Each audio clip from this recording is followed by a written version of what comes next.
আসসালামু আলাইকুম, সবাই একটু কমেন্টে জানিয়ে দাও ভাইয়ার ভয়েস ঠিক মতো শুনতে পাচ্ছ কিনা এবং স্ক্রিনে লেখা ঠিক মতো দেখতে পাচ্ছ কিনা। সবাই একটু কমেন্টে জানিয়ে দাও ভাইয়ার ভয়েস ঠিক মতো শুনতে পাচ্ছ কিনা এবং স্ক্রিনে লেখা ঠিক মতো দেখতে পাচ্ছ কিনা। ওকে ফাইন, আব্দুল্লাহ আল মুহিত বলছো অল ক্লিয়ার আছে, মাহিন আহমেদ বলছো অল ক্লিয়ার, তামিম বলছো আসসালামু আলাইকুম, ওয়ালাইকুম আসসালাম, রেদওয়ান মাহমুদ বলছো অল ওকে আছে। আচ্ছা, তো সুদীপ্ত চক্রবর্তী বলছো আদাব। তো আজকে ক্লাসটা বেশিক্ষণ নিব না, যদিও নেওয়ার ইচ্ছা ছিল। তো সবারই নেটের প্রবলেম যেটা শুনলাম আজকে, যদিও আমার এখানে তেমন একটা নেটের প্রবলেম হয় নাই, বাট বাংলাদেশের বেশিরভাগ জায়গায় নেটের প্রবলেম, সেই কারণে আমরা আজকে একটা ছোট্ট টপিক পড়বো। ছোট টপিকটা সহজও, অ্যান্ড এটা পড়লে আমাদের নেক্সট ক্লাস থেকে আমরা একটা নতুন অধ্যায় বা নতুন নতুন অধ্যায় মানে নতুন টপিক থেকে আলোচনা শুরু করতে পারবো, অর্থাৎ তাপগতিবিদ্যা টপিক থেকে আলোচনা শুরু করতে পারবো নেক্সট ক্লাস। তাহলে আজকে যে টপিকটা পড়বো এটা হচ্ছে শক্তির নিত্যতার সাথে তাপ শক্তির পরিবর্তন, এটার একটা রিলেশনশিপ। অর্থাৎ তাপ শক্তি কিভাবে কিভাবে উৎপন্ন হতে পারে এবং তাপ শক্তি কিভাবে ব্যবহার হতে পারে, সেই কনসেপ্টটা আমরা পড়বো। ঠিক আছে, আচ্ছা তো চলো শুরু করি। বিসমিল্লাহির রহমানির রহিম। আমরা এখানে একটা স্লাইড দেখতে পাচ্ছি, উৎপন্নকৃত তাপশক্তি কি কিভাবে হতে পারে সেটার ডায়াগ্রাম, এবং এই তাপশক্তিটা কোথায় কোথায় ব্যবহার হতে পারে সেটা। আমার ডান পাশে যেটা দেখতে পাচ্ছ সেটা হচ্ছে সোর্স, কিভাবে তাপশক্তি তৈরি হতে পারে, আর বাম পাশে যেটা দেখতে পাচ্ছ এটা হচ্ছে তাপশক্তির কিভাবে ব্যবহার হতে পারে। তো প্রথমে আসো তাপশক্তি তৈরি হওয়ার প্রসেস নিয়ে। তাপশক্তি আমাদের এইচএসসি এবং অ্যাডমিশন লেভেলে গতিশক্তির পরিবর্তন থেকে তাপশক্তির তৈরি হওয়াটা দেখবো আমরা, বিভব শক্তির পরিবর্তন থেকে তাপশক্তির তৈরি হওয়া দেখব, কৃতকাজ এইটা ইভেনচুয়ালি তাপে কনভার্ট হবে সেটাও দেখব। তো প্রথমে আসি গতিশক্তির পরিবর্তন। আমরা সবাই গতিশক্তির ফর্মুলা তো দেখছি, ফর্মুলা কি ছিল? হাফ এম ভি স্কোয়ার, তাই না? এটা ছিল গতিশক্তির মান। আমাদের লাগবে হচ্ছে গতিশক্তির পরিবর্তন। ধরো কোনো একটা বস্তুর সাথে আরেকটা বস্তু ঘষতেছো, ঘষলে কি তাপ তৈরি হয় না? তাপ তৈরি হয়। ঘষার মাধ্যমে কিন্তু, ঘষার সময় কিন্তু গতিশক্তির চেঞ্জ হয়, তাই না? এই গতিশক্তির যে পরিমাণের পরিবর্তন সেটাই তাপে কনভার্ট হচ্ছে। শুধু গতিশক্তির মান ইজ ইকুয়াল টু তাপ না, গতিশক্তির পরিবর্তনের মান ইজ ইকুয়াল টু তাপ। তো গতিশক্তির পরিবর্তন যেহেতু নিব, পরিবর্তন হচ্ছে আগের পরবর্তী গতিশক্তি, ধরো হাফ এম ভি স্কোয়ার, আগে যে গতিশক্তিটা ছিল সেটা হচ্ছে হাফ এম ইউ স্কোয়ার। মানে একটা বস্তু আগে ইউ বেগ নিয়েছিল, পরে তার বেগ হয়েছে ভি। তো বেগের চেঞ্জ হচ্ছে ইউ থেকে ভি। তো এর মধ্যে গতিশক্তির চেঞ্জ কি? আগে তার গতিশক্তি ছিল হাফ এম ইউ স্কোয়ার, পরিবর্তিত ক্ষেত্রে তার গতিশক্তি হলো হাফ এম ভি স্কোয়ার। তাহলে গতিশক্তির চেঞ্জ হচ্ছে half M V square minus half M U square. তো এই গতিশক্তির পরিবর্তন ইজ ইকুয়াল টু তাপ বলে দিতে পারো। তবে আমার এখানে একটা পরামর্শ থাকবে, সেটা হচ্ছে গতিশক্তির পরিবর্তনের সামনে এবং পেছনে মডুলাস সাইন ইউজ করবা। মডুলাস মডুলাস সাইন ইউজ করলে কি হবে? মডুলাস সাইন ইউজ করলে আমরা এক্সাক্ট গতিশক্তির পরিবর্তনের পরিমাণটা নিয়ে কাজ করতেছি। এখানে প্লাস না মাইনাস সেটা জরুরি না, কারণ তাপ এগুলো স্কেলার রাশি, সো আমরা শুধু ভ্যালুটা জানলেই হবে। তো তোমরা এই জিনিসটা, টেবিলটা আঁকবা, মানে এই চার্টটা আঁকবা, আঁকার পর সাথে সাথে এই জিনিসটাও লিখবা এবং লেখার সময় মডুলাসটাও লিখে দিবা, ঠিক আছে? তো গতিশক্তির পরিবর্তন আমরা কিভাবে ক্যালকুলেট করবো? Half M V square minus half M U square, অবশ্যই অবশ্যই সাথে কি দিব? মডুলাস দিব। ঠিক আছে, ক্লিয়ার? ওকে, এরপরে আসো দ্বিতীয় উপায়, সেটা কি? বিভব শক্তির পরিবর্তন থেকে একটা বস্তুকে আমরা উপর থেকে ফেলে দিলাম বা ছেড়ে দিলাম। ছেড়ে দিলে এই যে ভূমি, ধরো এটা, হ্যাঁ, এই যে বস্তুটা ওপর থেকে যখন পড়তেছে, আগে তার একটা হাইট ছিল, পরবর্তীতে সে ধরো গ্রাউন্ডে এসে পড়তেছে। তাহলে আমরা জানি এই মুহূর্তে যখন সে সর্বোচ্চ উচ্চতায়, এই উচ্চতায় ছিল, তখন তার বিভব শক্তি কত? mgh। যখন সে ভূমিতে পড়ে গেছে, ভূমিতে পড়ে গেলে তার বিভব শক্তি থাকবে না। ভূমিতে পড়ে গেলে তার বিভব শক্তির পরিমাণ 0 হয়ে যাবে। তাহলে বিভব শক্তির পরিবর্তনটাকে বেশিরভাগ ক্ষেত্রেই আমরা mgh হিসেবে পাবো। অর্থাৎ যদি একটা সুনির্দিষ্ট উচ্চতা থেকে ভূমিতে পড়ে যায়, তাহলে বিভব শক্তির পরিবর্তন কত? mgh থেকে 0, তাহলে পরিবর্তন হচ্ছে mgh বিয়োগ 0, অর্থাৎ mgh থাকবে। এটা একটা ক্ষেত্র। আর যদি স্যাররা একটু ট্রিকি কোশ্চেন করে, এরকম প্রশ্ন করতে পারে না, একটা বিল্ডিং, এই বিল্ডিংয়ের এটা ধরো একটা তালা, এটা আর একটা তালা, এটা আর একটা তালা, স্যাররা তোমাকে প্রশ্নটা এমনভাবে করলো যে বিল্ডিংয়ের 1 2 3 4 তালা, তো 4 তালা থেকে একটা বস্তু দোতলা পর্যন্ত পড়লো, মাটি পর্যন্ত পড়ে নাই, দোতলা পর্যন্ত পড়ছে। তখন কিন্তু বিভব শক্তির ভ্যালুটা ক্যালকুলেট করার সময় সাবধান। তখন কিন্তু আমরা বিভব শক্তি নিলে হবে না। তখন দেখো 4 তলা পর্যন্ত তার একটা হাইট, এটাকে আমরা বলতেছি মাটি থেকে 4 তলা পর্যন্ত যে হাইটটা সেটাকে আমরা বলতেছি ধরো H2, ঠিক আছে। আর এর পরবর্তীতে যে হাইট, আচ্ছা মাটি থেকে 4 তলা পর্যন্ত যে হাইটটা সেটাকে H1 বল, H1। এবং দোতলা পর্যন্ত হাইটটা মাটি থেকে কত উপরে, এটাকে ধরো H1। তাহলে আগে ছিল H2 হাইটে, পরে পড়লো, পড়ার কারণে সে কোন হাইটে আসছে, H1 হাইটে আসছে, মাটি থেকে H1 হাইট উপরে আসছে। তাহলে এই ক্ষেত্রে বিভব শক্তির চেঞ্জটা কত ভাইয়া, এই ক্ষেত্রে বিভব শক্তির চেঞ্জটা কত, mg H2 বিয়োগ mg H1। হ্যাঁ, এই ক্ষেত্রেও ভাইয়ার পরামর্শ থাকবে, এগুলো যদি ইউজ কর তাহলে অবশ্যই মডুলাস সাইনটা দিবা। তাহলে কোনটা আগে দিচ্ছ কোনটা পরে দিচ্ছ এটা নিয়ে সমস্যা নেই, না হলে কোনটা আগে দিচ্ছ কোনটা পরে দিচ্ছ, শেষ বিয়োগ আদি করতেছো নাকি আদি বিয়োগ শেষ করতেছো, বড় বিয়োগ ছোট করতেছো নাকি ছোট বিয়োগ বড় করতেছো, ওটা ম্যাটার করবে না যদি তুমি কি দাও, মডুলাস সাইন দাও। ঠিক আছে, মডুলাস সাইন দিলে এই জিনিসটা ম্যাটার করবে না। তো বিভব শক্তির পরিবর্তন এইভাবে লিখে ফেলবা। তাহলে কয়টা টাইপ দেখাইলাম বিভব শক্তির পরিবর্তন নিয়ে, দুইটা। বিভব শক্তির পরিবর্তন নিয়ে কয়টা টাইপ দেখাইলাম, দুইটা। একটা হলো একটা সুনির্দিষ্ট উচ্চতা থেকে পুরোপুরি মাটিতে চলে আসছে এরকম, তো তখন বিভব শক্তির পরিবর্তন কি সরাসরি mgh। আরেকটা কি, আরেকটা হচ্ছে ধরো একটা সুনির্দিষ্ট উচ্চতা থেকে আরেকটা সুনির্দিষ্ট উচ্চতা পর্যন্ত আসলো, তখন বিভব শক্তির পরিবর্তন কত, এই পয়েন্টের বিভব শক্তি নিবা, বিয়োগ দিয়ে এই পয়েন্টের বিভব শক্তি নিবা। বিভব শক্তির পরিবর্তন mgh2 বিয়োগ mgh1 নিলা। অবশ্যই নেওয়ার সময় সামনে এবং পেছনে কি সাইন ইউজ করতে হবে, মডুলাস সাইন ইউজ করতে হবে। মডুলাস সাইন ইউজ করলে আমার ভুল যাওয়ার চান্স নাই, ঠিক আছে। তখন আর শেষ বিয়োগ আদি করলাম না আদি বিয়োগ শেষ করলাম, ওইটা নিয়ে সমস্যা নেই, আমার শুধু ভ্যালু হলেই হলো পার্থক্য। এরপরে কৃতকাজ, কৃতকাজ নিয়ে তেমন নতুন করে কিছু বলার নাই। কৃতকাজের সূত্র তোমরা সবাই জানো, W=AFS cos θ। যদি বল আর সরণ একই দিকে থাকে তাহলে W=Fx ইউজ করা যায়, বা জেনারেলাইজ ফর্মুলা হচ্ছে W=Fs cos θ, যেখানে F হচ্ছে বলের মান, S হচ্ছে সরণের মান, আর θ হচ্ছে বল আর সরণের মধ্যবর্তী কোণের মান, ঠিক আছে। তাহলে এই উপায়ে আমার কি তৈরি হতে পারে, তাপ তৈরি হতে পারে, ঠিক আছে। এখন উৎপন্নকৃত তাপটাকে নরমালি আমরা কিউ দ্বারা প্রকাশ করি। কি দ্বারা প্রকাশ করি ভাইয়া, কিউ দ্বারা প্রকাশ করি। এই তাপটা কি কি উপায়ে একটা বস্তুতে প্রযুক্ত হয় বা ব্যবহৃত হয়। একটা বস্তুর মধ্যে যদি তাপ আসে, বস্তুর দুই ধরনের ঘটনা ঘটতে পারে। এই বস্তুটাকে ধরো তাপ দিলাম, এই বস্তুটা দুই ধরনের ঘটনা ঘটতে পারে। একটা হচ্ছে এই বস্তুর তাপের পরিবর্তন, তাপমাত্রার পরিবর্তন হতে পারে। এই বস্তুকে তাপ দেওয়ার ফলে এই বস্তুর তাপমাত্রা আগে ছিল 10 ডিগ্রি সেলসিয়াস, পরে 60 ডিগ্রি সেলসিয়াস হয়ে যেতে পারে, এরকম কিছু হতে পারে। আবার আরেকটা জিনিস হতে পারে, এই বস্তুতে তাপ দেওয়ার কারণে এই বস্তুটা গলে যেতে পারে, অর্থাৎ অবস্থার পরিবর্তন হতে পারে, কঠিন থেকে তরল, তরল থেকে বাষ্প, এই উপায়ে পরিবর্তন হতে পারে। তাহলে তাপ কোনো বস্তুর মধ্যে আসলে দুইটা চেঞ্জ নিয়ে আসে নরমালি, তাপমাত্রার পরিবর্তন আর অবস্থার পরিবর্তন।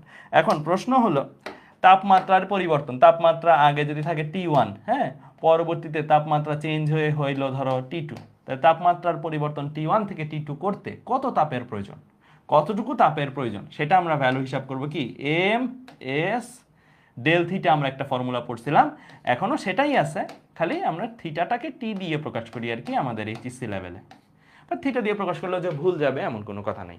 কেউ যদি চায় যে এম এস ডেল থিটা দিয়ে লিখবে, টি ডাব্লিউ বিয়োগ T1 না লিখে ডেল থিটা লিখবে, কোনো সমস্যা নেই, লিখতে পারে, কোনো প্রবলেম নাই, ঠিক আছে। তাহলে এম কি, এম হচ্ছে বস্তুর, লিখো ভর। এস কি, এস নিয়ে একটু ডিটেলস আলোচনা করব। এস কে আমরা বলি আপেক্ষিক, কোন বস্তুর উপাদানের আপেক্ষিক তাপ। এই জিনিসটা কি জানতা, এই জিনিসটা কি তোমরা জানতা, 9 10 নরমালি ছিল, তোমাদের তো এই চ্যাপ্টারটা ছিল না, এর জন্য আমি বলতেছি এই জিনিসটা কি তোমরা চিনো। এস, এস কে নিয়ে কি পড়াশোনা হয়েছে তোমাদের আগে, আপেক্ষিক তাপ। আচ্ছা, বেশিরভাগই বলতেছো জি, আবার কেউ কেউ আবার নাও বলতেছে, ঠিক আছে। আচ্ছা, ছোট করে আমি বলে দিই, কোনো সমস্যা নেই। আমরা সকল বস্তুকে তাপ দিলে কি সমান পরিমাণ তাপমাত্রা বাড়বে। ধরো তুমি পানিকে যে 200 জুল তাপ দিলা, কথার কথা, পানির যতটুকু তাপমাত্রা বাড়বে, ওই 200 জুল তাপ তুমি পানিকে না দিয়ে লোহাকে দিলে কি অতটুকুই তাপমাত্রা বাড়বে, বাড়বে না। সকল বস্তুকে তাপ দিলে কিন্তু সমান পরিমাণের তাপমাত্রা বাড়বে না।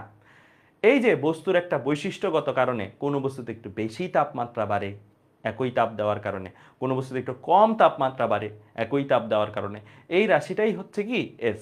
যেই ধর্মের কারণে বস্তুর উপাদানের ধর্ম, এটা কার ধর্ম, উপাদানের, উপাদানের উপর নির্ভর করে, ঠিক আছে। তো এই যেই বৈশিষ্ট্যর কারণে, বস্তুর যে উপাদানগত ধর্মের কারণে তার মধ্যে তাপ দিলে কতটুকু তাপ বাড়বে বা কমবে, এই জিনিসটা কোন ভ্যালু দ্বারা আসে? এস দ্বারা। ধরো আমি তোমাকে একটু এক্সাম্পল দিয়ে বুঝাই, তাহলে তোমাদের বুঝতে অনেক সহজ হবে, ঠিক আছে? আমি একটু এই পেজটাতে একটা ব্ল্যাঙ্ক পেজ নিলাম, তাহলে তোমাদের বুঝাইতে পারবো। পানির জন্য এস, পানি মানে পানির আপেক্ষিক তাপ যেটা, সেটা হচ্ছে কত? 4200, এই ভ্যালুটা। পানির জন্য এত।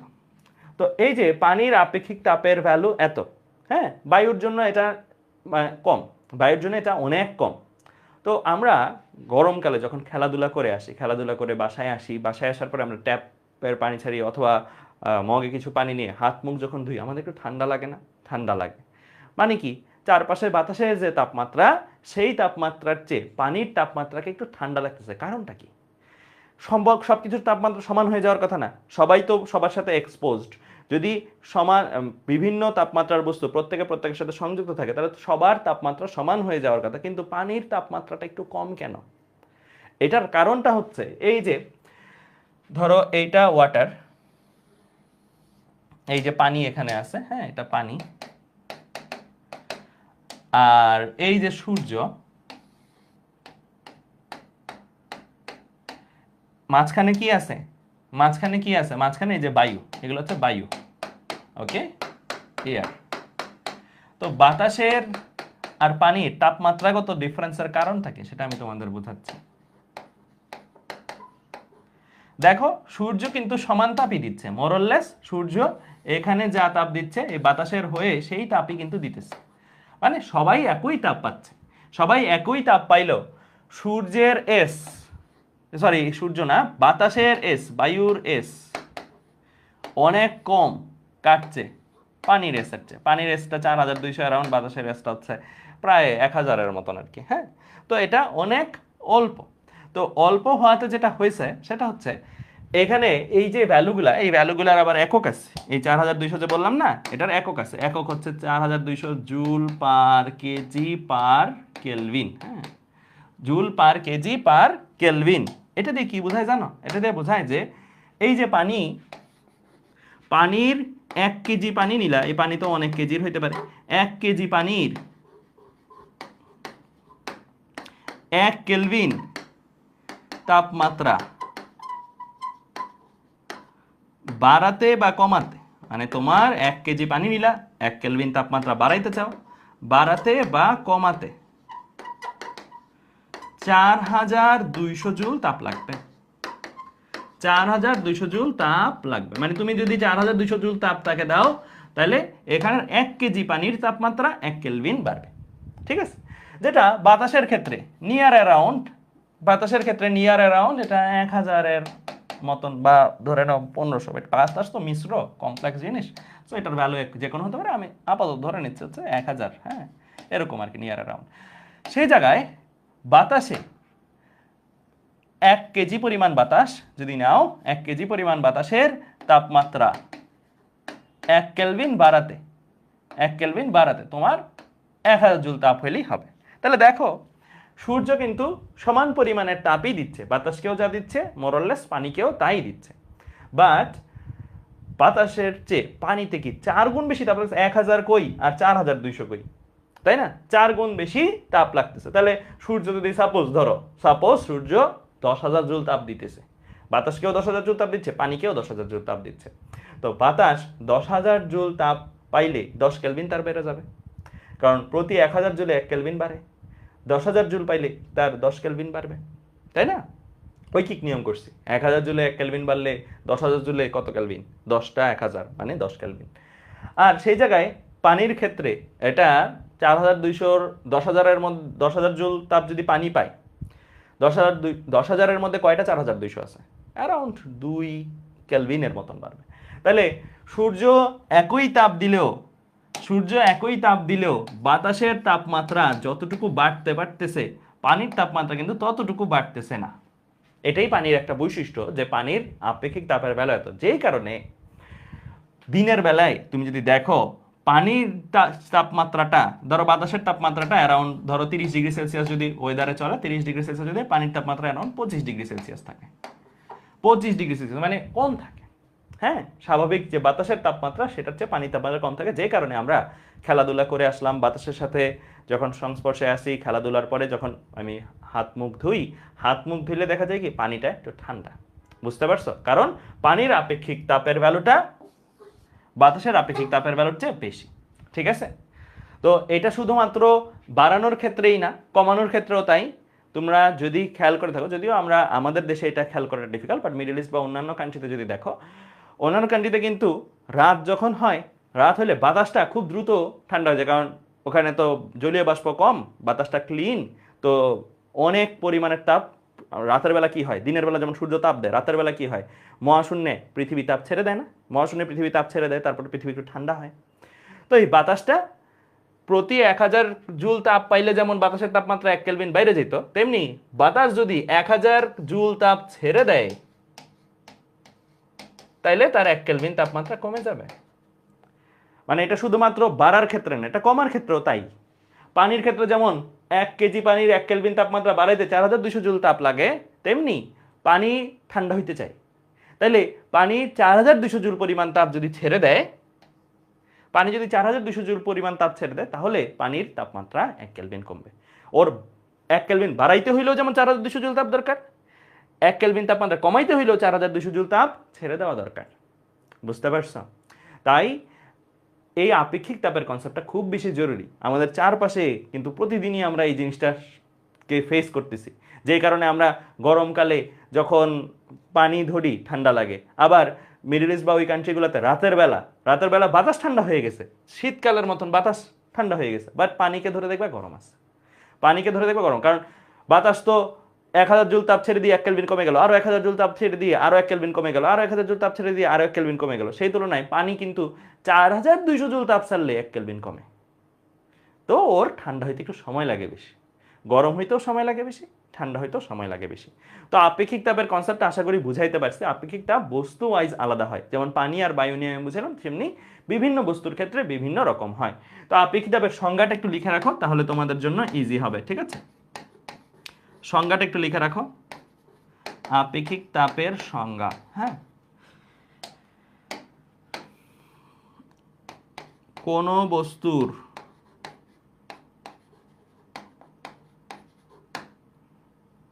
একক ভরের তাপমাত্রা একক পরিমাণ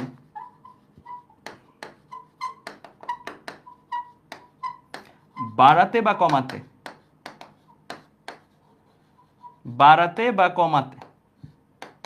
বা পরিবর্তন করতেও বলতে পারো, হ্যাঁ, যে পরিমাণ তাপ লাগে,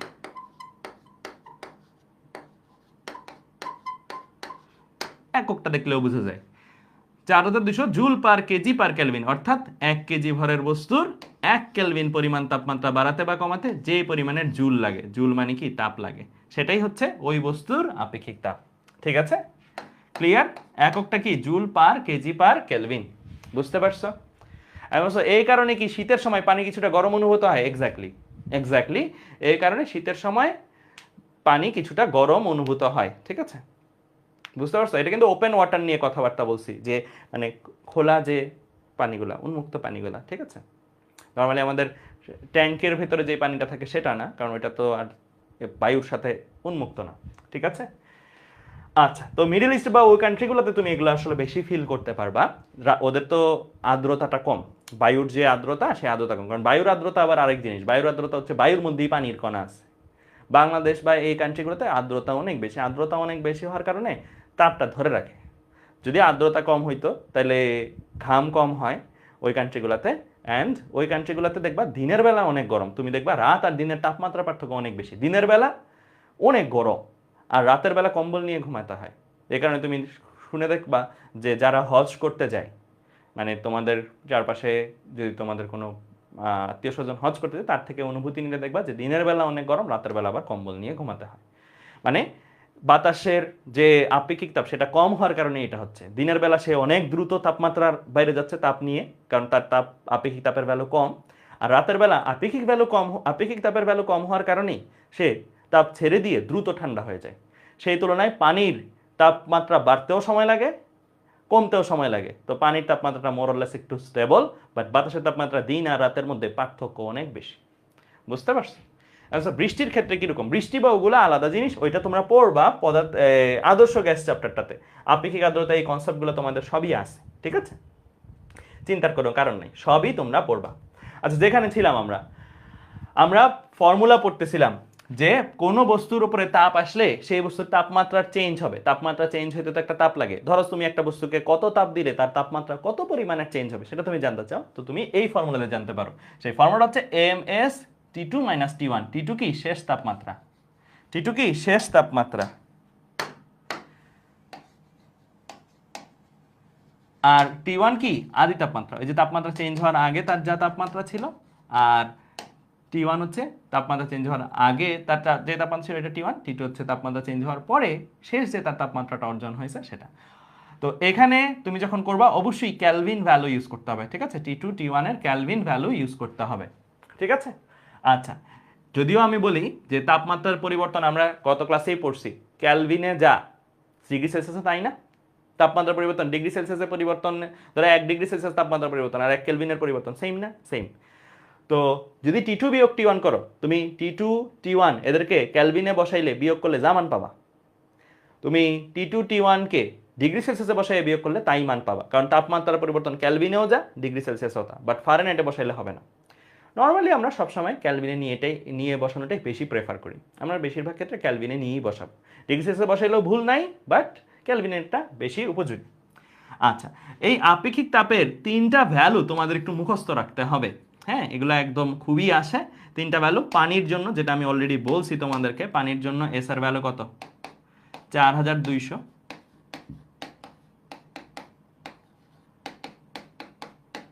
তারপরে হচ্ছে বরফের জন্য হচ্ছে 2100।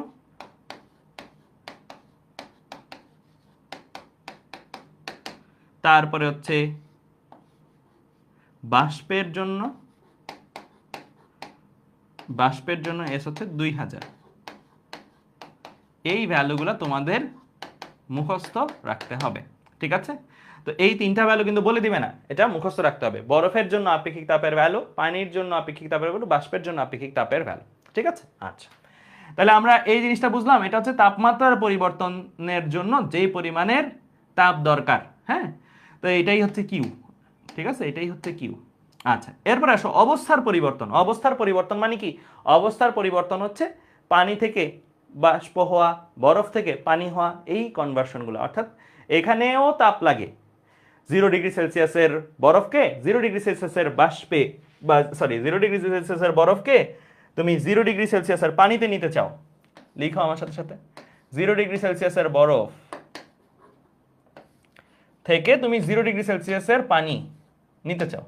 দেখে মনে হচ্ছে কোনো তাপমাত্রার চেঞ্জ নেই, মনে হইতে পারে কোনো তাপ দরকার নেই, আসলে দরকার আছে। এই সময়েও তাপ লাগে, তাপ ছাড়া এই জিনিসটা হবে না। এই যে কনভার্সনটা, এই কনভার্সনটার জন্য কি তোমার তাপ লাগবে। যে পরিমাণের তাপ লাগবে 0 ডিগ্রি সেলসিয়াসের বরফ থেকে 0 ডিগ্রি সেলসিয়াসের পানিতে নেওয়ার জন্য, সেই তাপটাকে আমরা একটা সূত্র দিয়ে প্রকাশ করি, সেটা হচ্ছে mLF। এটা হচ্ছে অবস্থা পরিবর্তন। অবস্থাকে আরো ক্লিয়ারলি যদি বলি, সলিড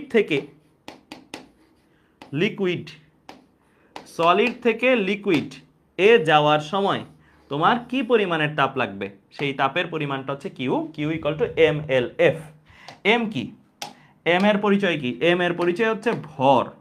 যেই পরিমাণের ভরকে তুমি কনভার্ট করে দিতে চাও, সাপোজ ধরো 5 কেজি 0 ডিগ্রি সেলসিয়াসের বরফকে 5 কেজি 0 ডিগ্রি সেলসিয়াসের পানিতে কনভার্ট করতে চাও, তাহলে এম এর ভ্যালু কত? 5। 5 কেজি বরফ না নিয়ে 10 কেজি বরফ নিলে এম এর ভ্যালু 10, ঠিক আছে? আচ্ছা, এলএফ এর ফুল ফর্মটা আমার সাথে সাথে একটু লিখো। এলএফ এর ফুল ফর্মটা আমার সাথে সাথে একটু লিখো। এল কে আমরা বলি latent heat of fusion. Latent heat of fusion. Latent জিনিসটা কি? ল্যাটেন্ট জিনিসটা হচ্ছে সুপ্ত। সুপ্ত মানে লুকানো। হ্যাঁ, সুপ্ত তাপ, এই জিনিসটাকে ল্যাটেন্ট হিট মানে সুপ্ত তাপ এভাবে বলা যায়। হ্যাঁ, আর ফিউশনের মানে কি? ফিউশনের মানে হচ্ছে গলন। মানে এটাকে একবারে বলে গলনের আপেক্ষিক সুপ্ত তাপ, এটাকে একবারে বলে কি গলনের আপেক্ষিক সুপ্ত তাপ। এটাও কিসের উপর ডিপেন্ড করে ভাইয়া? এটাও ডিপেন্ড করে বস্তুটার উপরে, বস্তুটার উপরে, অর্থাৎ তুমি কোন সাবস্টেন্স নিয়ে কাজ করতেছো, এটাও উপাদানের উপরে ডিপেন্ড করে। লিখে রাখো উপাদান।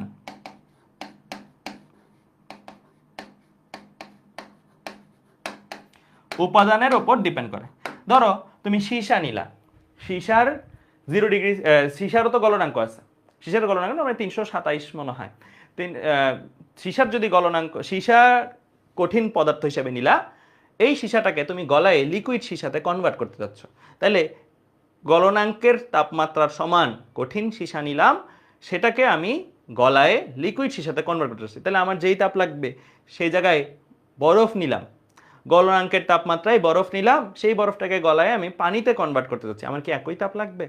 অবশ্যই না, ভিন্নতা আছে। এই এলএফ এর ভ্যালুটা এই জায়গায় পার্থক্যটা করে দিবে। সীসার জন্য এলএফ এর ভ্যালু একটা, পানির জন্য এলএফ এর ভ্যালু আরেকটা। তো তোমাদের অন্যান্য মেটালের ক্ষেত্রে বা ম্যাটেরিয়ালসের ক্ষেত্রে এলএফ এর ভ্যালু না জানলেও তোমার অবশ্যই পানির এলএফ এর ভ্যালু জানতে হবে। পানির এলএফ কত? H2O এর ক্ষেত্রে পানি না লিখে H2O লেখো, কারণ আমরা তো বরফ টু পানি, পানি টু বরফ এগুলো নিব, তাই না?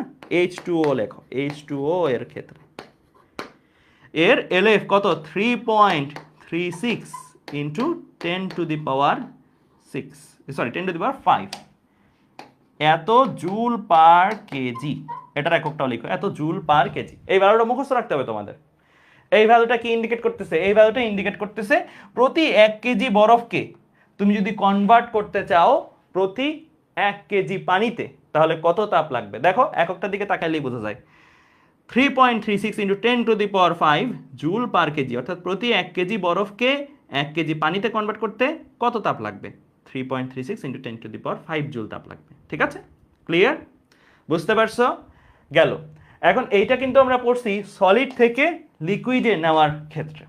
এখন সলিড থেকে লিকুইড ছাড়া আমরা তো লিকুইড থেকে বাষ্প সেখানেও নিতে পারি, তাই না? লিকুইড থেকে বাষ্পতেও নিতে পারি, এটাও লিখে রাখো আমার সাথে সাথে। লিকুইড টু ভেপার, ঠিক আছে? লিকুইড টু ভেপার যদি তুমি নাও, অর্থাৎ তরল থেকে বাষ্পে যদি তুমি নাও, সেই ক্ষেত্রেও কিন্তু তোমার তাপ লাগবে। যেমন এমন একটা এক্সাম্পল হচ্ছে 100 ডিগ্রি সেলসিয়াসের পানি কেউ যদি কনভার্ট করে 100 ডিগ্রি সেলসিয়াসের বাষ্পে, এই যে এই কনভার্সনের সময়ও কিন্তু তার তাপ লাগবে, তাপ ছাড়া কিন্তু কিছুই হবে না। হ্যাঁ, কত তাপ লাগবে তার, এটার ভ্যালুটাও একটা ফর্মুলা দিয়ে আসে, সেটা বলে mLV। অনেকটা একই রকম ফর্মুলা দুইটা, একটা হচ্ছে mLF, একটা mLV। এখানে m কি ইন্ডিকেট করে? m হচ্ছে ভর, যেই পরিমাণ ভরের পানিকে তুমি বাষ্পে কনভার্ট করতে যাচ্ছ m এর জায়গায় সেটা বসাবা। LV কি? LV হচ্ছে latent heat of vaporization, latent heat of vaporization।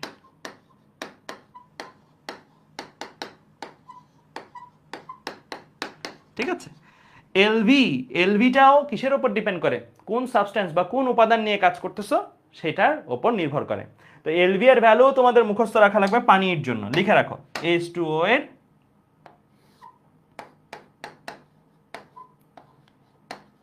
LV is equal to 2.26 into 10 to the power 6 এত জুল পার কেজি। তার মানে কি 100 ডিগ্রি সেলসিয়াসের 1 কেজি পানি নিলে সেই 1 কেজি পানিকে 100 ডিগ্রি সেলসিয়াসের বাষ্পে কনভার্ট করতে চাইলে তোমার কতটুকু তাপ লাগবে? প্রতি কেজির জন্য 2.26 into 10 to the power 6 joule তাপ লাগবে। 1 কেজি না নিয়ে 10 কেজি যদি নাও, তাহলে কিভাবে বের করবো ওই তাপের পরিমাণ? এই সূত্র দিয়ে এম এর জায়গায় ভ্যালু বসাই দিবা। যত কেজি পানি নিচ্ছ তুমি, যেটাকে বাষ্পে কনভার্ট করতে যাচ্ছ, এম এর জায়গায় ওই ভ্যালু বসাবা, এলভি এর জায়গায় এটা মুখস্থ বসাই দিবা, তাহলেই তোমার কিউ চলে আসবে। ঠিক আছে, ক্লিয়ার? তো এই জিনিসগুলো বেসিক্যালি 9-10 এর পড়া ছিল। আমি 9-10 এর জিনিসটা একটু রিক্যাপ করলাম, কারণ 9-10 এ তোমাদের বললা তাপ চ্যাপ্টারটা ছিল না, সে কারণে। ঠিক আছে, ক্লিয়ার? তাহলে অবস্থার পরিবর্তনের জন্য প্রয়োজনীয় তাপের সূত্র কোনটা? অবস্থার পরিবর্তনের জন্য প্রয়োজনীয় তাপের সূত্র কোনটা? দুইটা, একটা হচ্ছে Q is equal to mLF, আরেকটা হচ্ছে কি mLV। কখন এমএলএফ ইউজ করব, কখন এমএলভি ইউজ করব। যদি কঠিন থেকে তরলে নেওয়ার ব্যাপার থাকে, সলিড টু লিকুইড ট্রান্সফরমেশন থাকে, তাহলে আমি এমএলএফ ইউজ করব। আর যদি লিকুইড থেকে ভেপার অর্থাৎ তরল থেকে বাষ্পে রূপান্তরের ব্যাপার থাকে, তখন আমি এমএলভি ইউজ করব। এলএফ এলবি পানির জন্য হলে বলে দিবে না, মুখস্থ থাকতে হবে, যেটা আমি লিখে দিছি, তাই না? এই যে এই ভ্যালুগুলো মুখস্থ থাকতে হবে, ঠিক আছে? এই ভ্যালুগুলো মুখস্থ থাকতে হবে। আর যদি পানি ছাড়া অন্য সাবস্ট্যান্স হয়, অন্য উপাদান হয়, তাহলে তোমাকে এই ভ্যালুগুলো বলে দিবে, ঠিক আছে? ক্লিয়ার? এই চারটা সবাই লিখে ফেলো, তাহলেই হবে। এই পাশ থেকে আমরা পাবো কিভাবে তাপ তৈরি হয়েছে, এই পাশে আমরা দিব এই তাপটা কিভাবে ব্যবহার হবে, ঠিক আছে? ক্লিয়ার? বুঝতে পারছো? ওকে, আচ্ছা, প্রথমে ছোট্ট একটা আমি কনসেপ্ট তোমাদের দেখাবো, তারপরে আমি একটা ছোট্ট ম্যাথ করবো আর কি, 9-10-এর একটা ছোট্ট ম্যাথ, যেটার মাধ্যমে তোমাদের ওই তাপমাত্রার পরিবর্তন আর অবস্থার পরিবর্তনের কনসেপ্ট একটু ক্লিয়ার হবে। তারপরে আমি এইচএসসির ম্যাথে চলে যাব, ঠিক আছে? লিখা হলে বলিও, লিখছো? লিখা হলে বলবা। Okay fine. ভেপ মানে কি? ভেপার। ভেপার মানে বাষ্প। ভেপার মানে বাষ্প। আচ্ছা, ছোট্ট একটা ম্যাথ, 9-10-এর ম্যাথ, হ্যাঁ 9-10-এর একটা ছোট্ট ম্যাথ আমরা একটু করি, তাহলে আমাদের জন্য কনসেপ্ট একদম ক্লিয়ার হয়ে যাবে। হ্যাঁ, ধরো তোমাকে বললো -5°C 5 কেজি বরফকে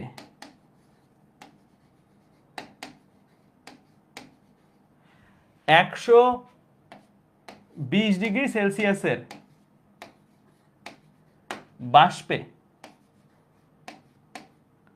বাষ্পে পরিণত করতে প্রয়োজনীয় তাপ কত?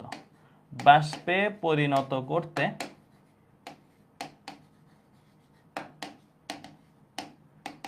তাপ কত লাগবে জানতে চাইছে, ঠিক আছে? ক্লিয়ার? এই জিনিসটা জানতে চাইছে। -5°C বরফকে 120°C বাষ্পে পরিণত করতে প্রয়োজনীয় তাপ কত। এটা কি একবারে হবে? এক চান্সে হবে? এক চান্সে হবে না। এটা প্রথমত তোমার আগে সেগমেন্ট ওয়াইজ ভাগ করতে হবে, কয়টা সেগমেন্ট আছে। ডিরেক্ট তো এই কনভার্সনটা হবে না, তাই না? তো প্রথমত তোমার কাছে কি আছে? -5°C আইস। হ্যাঁ, এইটা ফার্স্টে গলনাঙ্ক পর্যন্ত যাবে। পানির গলনাঙ্ক কত? 0°C। এটা ফার্স্টে 0°C আইস হবে। হ্যাঁ, হইল। তারপরে এই 0°C আইস কিসে যাবে? 0°C ওয়াটারে যাবে। দেখো, আমরা যখন ধাপগুলো সাজাবো, এই ধাপগুলো সাজানোর সময় এক একটা ধাপে হয় তাপমাত্রার পরিবর্তন রাখবো অথবা অবস্থার পরিবর্তন রাখবো, 1 বাই 1, একটার পর একটা হবে, ধাপে ধাপে হবে, ঠিক আছে? তাহলে এই ধাপে আমি কি করছি? প্রথমত গলনাঙ্ক পর্যন্ত গেছি, -5°C আইস 0°C আইসে গেছে। কোনো অবস্থার চেঞ্জ হয়েছে? নাই, অবস্থার চেঞ্জ হয় নাই। এখানে শুধুই তাপমাত্রার পরিবর্তন হয়েছে, আর এখানে অবস্থার চেঞ্জ হয়েছে, তাই না? তেমনি 0°C ওয়াটার, এইটা তাপমাত্রা চেঞ্জ করে কোথায় যাবে? 100°C ওয়াটারে যাবে, ঠিক আছে? ওকে, তারপরে কি হবে? 100°C ওয়াটার, এইটা স্ফুটনাঙ্কে গেল। স্ফুটনাঙ্কে যাওয়ার পরে এটা অবস্থা চেঞ্জ করবে, 100°C স্টিম বা ভেপারে কনভার্ট হবে, ঠিক আছে? আচ্ছা, এরপরে 100°C স্টিম বা বাষ্প বা ভেপারও বলতে পারো, একই কথা। হ্যাঁ, এটা কনভার্ট হবে কিসে? 120°C বাষ্প বা স্টিমে। এইভাবে ধাপগুলো হবে। তুমি যখন ধাপগুলো সাজাবা ঠিক আমার মতনই সাজাবা, অর্থাৎ কোন ধাপে হয় তাপমাত্রার পরিবর্তন, না হয় অবস্থার পরিবর্তন। একটা ধাপে কখনোই দুইটা জিনিস আনবা না, হয় একটা ধাপে তাপমাত্রার পরিবর্তন থাকবে, না হয় অবস্থার পরিবর্তন থাকবে। যেমন আমার এখানে কি শুধুই তাপমাত্রার পরিবর্তন, এটাতে শুধুই অবস্থার পরিবর্তন, তাপমাত্রার পরিবর্তন নাই। এখানে শুধুই তাপমাত্রার পরিবর্তন, অবস্থার পরিবর্তন নাই। এখানে শুধুই অবস্থার পরিবর্তন, তাপমাত্রার পরিবর্তন নাই। এখানে আবার শুধুই তাপমাত্রার পরিবর্তন। এই 6টা ধাপই হতে পারে, এর বেশি ধাপ আর হওয়া সম্ভব না। 6টা মানে এই 5টা ধাপই হতে পারে, ঠিক আছে? ওকে, তাহলে এবার চলো আমরা এখানে শুরু করে ফেলি। প্রথমত এই ধাপে কি পরিমাণের তাপ লাগবে সেটাকে আমরা ধরলাম Q1 ইজ ইকুয়াল টু তাপমাত্রার পরিবর্তন, তো ms del থিটা, তাই না, বা তাপমাত্রার পরিবর্তনটা। তাপমাত্রার পরিবর্তন কত ভাইয়া? তুমি চাইলে ডিগ্রি সেলসিয়াসের মানগুলো ইউজ করতে পারো, অথবা তুমি যদি চাও তাদেরকে ক্যালভিনে নিয়ে ইউজ করবা, সেটাও তুমি করতে পারো। কারণ আমরা জানি ডিগ্রি সেলসিয়াসের তাপমাত্রা বিয়োগ করলে যেই মান আসবে, ক্যালভিনে তাপমাত্রা বিয়োগ করলে একই মান আসবে। ঠিক আছে, তো আমরা ডিগ্রি সেলসিয়াসই করি আপাতত, জাস্ট বোঝানোর জন্য আর কি। তুমি চাইলে ক্যালভিনে নিয়ে এটাকেও ক্যালভিনে এটাকেও ক্যালভিনে নিয়ে করতে পারো। হ্যাঁ, তাহলে শেষ তাপমাত্রা কত? 0। আদি তাপমাত্রা কত? -5। তাহলে এটা কিন্তু ফর্মুলার মাইনাস। দেন আরেকটা জিনিস আসবে, সেটা কি? মানের মাইনাস, -5 মান। হ্যাঁ, তাহলে জিনিসটা দাঁড়াইলো মাইনাসে মাইনাসে প্লাস। ঠিক আছে, শেষ বিয়োগ আদি। ঠিক আছে, এখন এখানে লেখার ক্ষেত্রে একটা জিনিস সাবধান, এম এর ভ্যালু কত? 5 কেজি, তাই না? 5 কেজি বসাইলা। এস, এস কোনটা বসাবা? এস হচ্ছে বরফেরটা, এখানে বরফের এস বসবে। 4200 বসাই দিলে কিন্তু কাটা খাবা। এখানে বরফের এস, বরফের এস কত? 2100। 2100 বসাইতে হবে। বরফের এস বলে দিবে না কিন্তু কেউ। ঠিক আছে, আর এখানে কি আছে? 0 মাইনাস মাইনাস মানে +5 হয়ে যাবে। ঠিক আছে, তাহলে এখানে ভ্যালু আসবে না? ভ্যালু আসবে কি না? আসবে, আসবে। ঠিক আছে, আচ্ছা এরপরে এটাতে আসো। Q2, Q2, Q2 এখানে কি? শুধু অবস্থার চেঞ্জ হয়েছে। অবস্থার চেঞ্জ হয়েছে কি? সলিড থেকে লিকুইডে গেছে, তাহলে MLF হবে। এম এর জায়গায় ভ্যালু বসাবা, এম এর জায়গায় ভ্যালু কত? 5। LF এর জায়গায় ভ্যালু বসাবা কত? 3.36 × 10⁵ ঠিক আছে, এখানে ভ্যালু আসবে না? আসবে, এত জুল। এগুলা জুলে আসবে, এগুলা কিসে আসবে? সব জুলে আসবে। ঠিক আছে, এরপরে আবার কি? তাপমাত্রার পরিবর্তন। তাপমাত্রা পরিবর্তনের জন্য ফর্মুলা হচ্ছে MS T2 - T1, T2 - T1। এখানে এসটা কিসের এস? পানির না বরফের? পানির। তাহলে আমি এখানে 5 বসাবো, এসটা পানির বসাবো। পানির মিন্স কি? 4200 বসাবো। আর দেন T2 বিয়োগ T1, শেষ তাপমাত্রা কত? 100। আদি তাপমাত্রা কত? 0। 100 বিয়োগ 0 বসাবো, তো এখানেও ভ্যালু চলে আসবে। এটা হচ্ছে আমার এই ধাপটার জন্য প্রয়োজনীয় তাপ কত। এরপরে এখানে আসো, এখানে যদি আমি দেখি 100 ডিগ্রি সেলসিয়াসের স্টিম থেকে, ওয়াটার থেকে 100 ডিগ্রি সেলসিয়াস স্টিম, মানে তাপমাত্রার পরিবর্তন হয় নাই, অবস্থার পরিবর্তন হয়েছে। তাহলে আমি কি করব? Q = mLV বসাবো, কারণ তরল থেকে বাষ্পে যাচ্ছে, লিকুইড থেকে ভেপারে যাচ্ছে। তাহলে আমার এই ফর্মুলাটা হবে। এখন এখানে ভ্যালুগুলো বসবে কি? এম এর ভ্যালু হচ্ছে 5, এলভি এর ভ্যালু মুখস্থ বলে দিবে না, 2.26 × 10⁶। অ্যান্সারটা আসবে কিসে? জুলে। বুঝতে পারছো? তারপর এইটা তাপমাত্রার পরিবর্তন না অবস্থার পরিবর্তন ভাইয়া? তাপমাত্রার পরিবর্তন। তাপমাত্রার পরিবর্তন হয় যদি, তাহলে ফর্মুলা কি? MS T2 - T1, T2 - T1। M এর জায়গায় ভ্যালু বসাবা, এম এর ভ্যালু কত? এম এর ভ্যালু 5। এস এর ভ্যালু কত? এস এর ভ্যালু হচ্ছে বাষ্পেরটা বসবে। বাষ্পেরটা কত? 2000। এটা কিন্তু কেউ বলে দিবে না। হ্যাঁ, 2000। আর T2 বিয়োগ T1 কত? 120 বিয়োগ 100। বুঝতে পারছো? তাহলে এখানেও ভ্যালু আসবে কিসে? জুলে। বোঝা গেছে? বুঝতে পারছো? এখন এস দ্বারা কি বোঝায়? এস দ্বারা তো আমি একটু আগেই বললাম আপেক্ষিক তাপ বোঝায়। ঠিক আছে, তাহলে সবাই এইখানে এগুলো বের করে ফেলতে পারবে না? কিউগুলা বের করে ফেলতে পারবে। দেন ফাইনালি অ্যান্সার কি হবে? Q total. মোট তাপ কত লাগবে? Q total. Q total is equal to কি? Q1 যোগ Q2 যোগ Q3 যোগ Q4 দেন Q5। হ্যাঁ, Q4 যোগ Q5। ঠিক আছে, এইটা যোগ করলে যা আসবে সেটাই অ্যান্সার। এটা বেসিক্যালি 9, 10 এর ম্যাথ। হ্যাঁ, আমি একটু করাই দিলাম জাস্ট কনসেপ্টটা ক্লিয়ার করার জন্য, যেন সেগমেন্টটা ভাগ করতে পারো। কারণ এই জিনিসটা তোমাদের এইচএসসি লেভেলেও কাজে লাগবে, সামনে যখন এন্ট্রপি বা যে জিনিসগুলো পড়বা তখন কাজে লাগবে। ঠিক আছে, ক্লিয়ার? সবাই লিখা হলে বলিও, সবাই লিখা হলে বলবা। ঠিক আছে, ওকে, ঠিক আছে। তাহলে এই পর্যন্ত আমরা বুঝতে পারছি। ঠিক আছে, আচ্ছা এবার চলো সামনের দিকে আগাই। হ্যাঁ, সামনের দিকে আগাই। এসিএস স্টারের জার্সিটা পাইনি, এসিএস স্টারের জার্সিটা চলে যাবে, মাঝখানে তো পূজার বন্ধ গেল, তাই আর পাঠানো যায় নাই। এখন দেখি আমি এই সোমবারে পাঠানোর ব্যবস্থা করতেছি। তোমাদেরকে ফোন দিয়ে একটু অ্যাড্রেস নিয়ে নেওয়া হবে, অ্যাড্রেসটা বলে দিবা আর কি। ঠিক আছে, আচ্ছা তো এখন আমরা ম্যাথ করার জন্য বুঝি, এখন এইচএসসি লেভেলের ম্যাথ শুরু করি। এটা বরিশাল বোর্ড 2019 সালে আসছে, সহজ একটা ম্যাথ, খুবই সহজ। প্রশ্নটা তুলে ফেলো, শুধু প্রশ্নটা তুলবা, অপশন না তুললেও চলবে। শুধু প্রশ্নটা তুলবা, অপশন না তুললেও চলবে।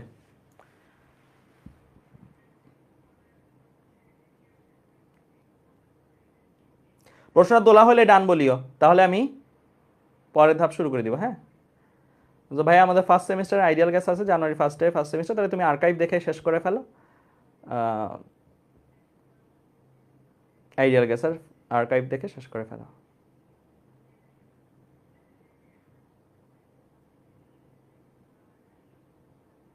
লিখছো? প্রশ্নটা লেখা হইলে ডান বলিও।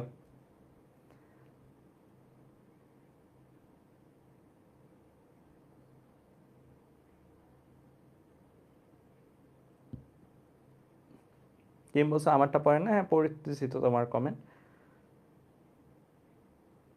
সুব্রত দেবনাথ বলছো আজকে মাইকটা আনমিউট করেন, আজকে তো নেট নাই সবার, পরে আবার বাকিরা বলবে যে ভাইয়া আরেকদিন করেন। লিখছো? কি বলছে? আপেক্ষিক তাপ এস বিশিষ্ট একটি বস্তুর সমস্ত গতিশক্তি তাপ শক্তিতে পরিণত হয় তার তাপমাত্রার পার্থক্য হয় ডেল থিটা। হ্যাঁ, তো বলছে বস্তুটার গতিবেগ কত ছিল। দেখো, আপেক্ষিক তাপ এস বিশিষ্ট একটা বস্তুর সমস্ত গতিশক্তি তাপ শক্তিতে রূপান্তর হয়ে গেছে। তাহলে এই বস্তুটা ধরো সাপোজ এরকম কিছু একটা ছিল বস্তুটা, এই বস্তুটা বেগ ছিল, এই বেগটা সম্পূর্ণরূপে থেমে গেছে। থেমে গেছে মানে কি? গতিশক্তি সম্পূর্ণরূপে তাপ শক্তিতে রূপান্তর হয়ে গেছে। ঠিক আছে, বেগটা জিরো হয়ে গেছে। তাহলে গতিশক্তির যে চেঞ্জ সেই চেঞ্জটা কত? Half M V square minus half M zero square, তাই না? গতিশক্তি সম্পূর্ণরূপে চেঞ্জ হয়ে গেছে না, সম্পূর্ণরূপে তাপ শক্তিতে রূপান্তর হয়ে গেছে না, তাহলে আর কোনো গতিশক্তি নাই। তাহলে বেসিক্যালি এই জিনিসটা থাকবে কি? হাফ এম ভি স্কোয়ারই থাকবে। তাহলে এটা হচ্ছে গতিশক্তির পরিবর্তনের মান। গতিশক্তির পরিবর্তনের মান কত? Half M V square. বলছে এটা কিসে কনভার্ট হয়েছে? তাপ শক্তিতে রূপান্তর হয়েছে। এখন তাপ শক্তিতে রূপান্তর হয়ে কয়টা কাজ করতে পারে? দুইটা। অবস্থার পরিবর্তন করতে পারে, তাপমাত্রার পরিবর্তন করতে পারে। এই প্রশ্নে কি করছে? সেই তাপ শক্তিটা তাপমাত্রার পার্থক্য ঘটাইছে। অবস্থার পার্থক্য না, তাপমাত্রার পার্থক্য ঘটাইছে। কত পরিমাণ? ডেল থিটা পরিমাণ। তাহলে আমরা বলতে পারি এই যে এই জিনিসগুলো যখন করবা না, সমান সমানের এক পাশে হচ্ছে উৎপন্নকৃত তাপ, আর এক পাশে হচ্ছে কি? ব্যবহৃত তাপ। এই পাশে সমান সমানের এই পাশে রাখবা উৎপন্নকৃত তাপ। এই যে আমরা চার্টটা যে পড়ছি, চার্টের মধ্যে কি এক পাশে কি ছিল? সমান সমানের এক পাশে উৎপন্নকৃত তাপের রাশি, আরেক পাশে কি? তাপমাত্রার পরিবর্তন বা অবস্থার পরিবর্তনের রাশি রাখবা। ঠিক আছে, তো চলো শুরু করি এই ম্যাথটা। এটা খুবই সহজ, এটা একদম স্ট্রেট, ভ্যালু বসে দিলে হয়ে যায়। তাহলে আমার উৎপন্নকৃত তাপটা কিসে থেকে আসছে? গতিশক্তি থেকে আসছে। তাহলে হাফ এম ভি স্কোয়ার, গতিশক্তির পরিবর্তন লিখে দিলাম। গতিশক্তির পরিবর্তনের মানে হাফ এম ভি স্কোয়ার, কারণ বিয়োগ গেছে জিরোর সাথে বিয়োগ যাওয়া না যাওয়া সেম কথা। আর ব্যবহার হয়েছে কোথায়? তাপমাত্রার পরিবর্তনে। তাপমাত্রার পরিবর্তনের জন্য ব্যবহৃত তাপের সূত্র হচ্ছে, আমরা ফর্মুলা শিখছি M S T two minus T one, right? এখানে তোমাকে বলে দিছে তাপমাত্রার পরিবর্তন T two minus T one না, বরং কি দিয়ে লিখতে বলছে? ডেল থিটা দিয়ে লিখতে বলছে। তাই তুমি ডেল থিটা দিয়ে লিখে ফেলো, ডেল থিটা দিয়ে লিখে ফেলো। ঠিক আছে, যেহেতু বলেই দিছে প্রশ্নে ডেল থিটা। তাহলে এখন তোমার লাগবে কাকে? এই পাশেও এম আছে, এই পাশেও এম আছে। তোমার লাগবে হচ্ছে গতিবেগ কত ছিল, মানে এই যে ভিটা কত ছিল সেটা তোমার দরকার। ঠিক আছে, তাহলে ভিটা বের করবা, তাহলেই তোমার কাজ শেষ। তো দেখো, এই টুটা যদি ও পাশে যায়, তাহলে ভি এ পাশে থাকলে টু ও পাশে গেলে হাফ, এ পাশে গেলে থেকে ও পাশে গেলে টু হয়ে যাবে, তাই না? হাফ ও মানে টুটা নিচে থেকে উপরে গেলে গুণ হয়ে যাবে। তাই two S del theta and V square ছিল এখানে। ভি স্কোয়ার তো আর রাখবো না, রুট করে দিব। রুট করে দিলে এখানে ভি স্কোয়ারটা ভি হবে, আর এখানে একটা রুট চলে আসবে। তাহলে root over two S del theta. তার মানে আমার অপশন কোনটা রাইট? অপশন হচ্ছে ক নাম্বার রাইট। ক্লিয়ার? অপশন কোনটা রাইট? অপশন হচ্ছে ক নাম্বারটা রাইট। ঠিক আছে, খুবই সহজ একটা এমসিকিউ, একদম সোজা।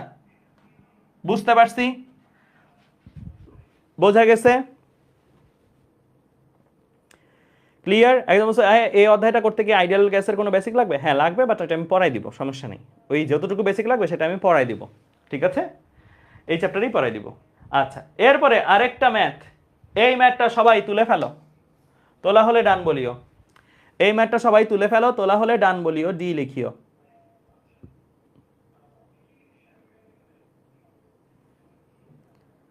ফার্স্ট পেপার চ্যাপ্টার 8 এর আর্কাইভ দিয়েন। আচ্ছা ঠিক আছে, ফার্স্ট পেপার চ্যাপ্টার 8 এর আর্কাইভ তো রেডি আছে, দিয়ে দেওয়া যাবে।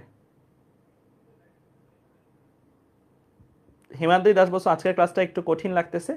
আজকের ক্লাসে ওই যে বললাম যে 9-10 এর একটা কনসেপ্ট ছিল, যে এই কারণে মনে হয় তোমরা একটু আরেকবার দেখিও, তাহলে তোমাদের ইজি লাগবে। 9-10 এর তো এখন ওইটা একটা নর্মালি 9-10-এ আমি আজকে যা পড়াই দিছি তোমাদের, 9-10-এ ওইটা 2 ক্লাস লাগাই পড়ানো হয়। আমি মোটামুটি 20 মিনিটের মধ্যে এটা পড়াই দিছি, সেই কারণে হতে পারে, বাট আরেকবার দেখলে তোমাদের কাছে এটা সহজ লাগবে।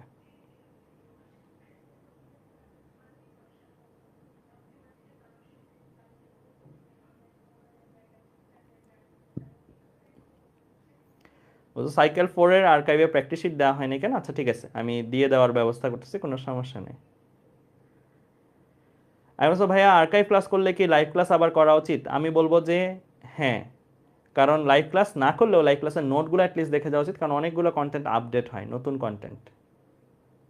ঠিক আছে, শূন্যতম উপপাদ্য কি আসবে সামনে, তাপগতিবিদ্যার শূন্যতম সূত্র, প্রথম সূত্র, দ্বিতীয় সূত্র আসবে। ঠিক আছে, ওকে। তুলসো, তোলা হলে সবাই দেখো এখানে কি বলছে, বলছে যে একটি জলপ্রপাতের জল 50 মিটার উচ্চতা থেকে নিচে পড়ছে। এই যে একটা জলপ্রপাত দেখতে পাচ্ছ, এই জলপ্রপাতের জলটা কতটুকু হাইট থেকে পড়তেছে ভাইয়া? 50 মিটার ওপর থেকে পড়তেছে। এই যে এখান থেকে পড়তেছে, নিচের দিকে পড়তেছে। এই যে জলপ্রপাতের জলটা নিচের দিকে পড়তেছে, পড়ার ফলে এর শক্তির 75% তাপে রূপান্তরিত হয়। আচ্ছা, জলপ্রপাত যখন উপরে থাকে তখন তার কি শক্তি থাকে ভাইয়া? বিভব শক্তি, তাই না? এই বিভব শক্তিটা যখন মাটিতে আইসে পড়ে তাহলে বিভব শক্তিটা কত হয়ে যায়? 0 হয়ে যায় না? বিভব শক্তিটা কত হয়ে যায়? 0 হয়ে যায়। এটা যদি মাটি হয়, এইটা যদি এই উচ্চতা হয়, তাহলে এই যদি 50 মিটার হয়, তাহলে ওপরে কি আছে? তার বিভব শক্তি। মাটিতে বললে এই বিভব শক্তিটা কি হয়ে যায়? 0 হয়ে যায় না? 0 হয়ে যায়। বলছে এই বিভব শক্তির যে চেঞ্জ, এই চেঞ্জের পুরাটা তাপ শক্তিতে রূপান্তরিত হয় নাই। বলছে এই বিভব শক্তির চেঞ্জের 75% তাপে রূপান্তর হয়েছে, পুরাটা না, 75%। তুমি বলতে পারো ভাই বাকি 25% গেল কই? শব্দ তৈরি হয় না? ঝর্ণা যখন পানি পড়ে শব্দ তৈরি হয় কিনা? শব্দ তৈরি হয়। তাহলে শব্দও তো একটা শক্তি। সব বিভব শক্তি যে তাপে কনভার্ট হইতে হবে এমন কোনো কথা নেই, কিছু বিভব শক্তি অন্যান্য জায়গায়ও ব্যবহার হইতে পারে।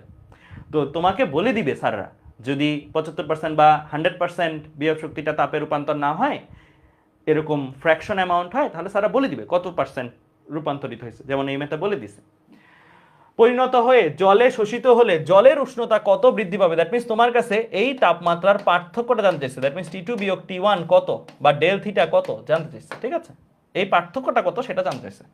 এখানে তাপমাত্রা যদি তার T1 হয়, এখানে তাপমাত্রা যদি তার T2 হয়, এই জলের তাপমাত্রার পার্থক্য কত। এখানের জলের তাপমাত্রা T2, এখানে জলের তাপমাত্রা T1। ঠিক আছে, তাহলে আমরা আবারও একইভাবে করব। সমান সমানের এক পাশে হচ্ছে উৎপন্নকৃত তাপ, সমান সমানের আরেক পাশে হচ্ছে ব্যবহৃত তাপ। তো উৎপন্নকৃত তাপ কত ভাইয়া? mgh হচ্ছে বিভব শক্তির পরিবর্তন, তাই না? বিভব শক্তির পরিবর্তন কত?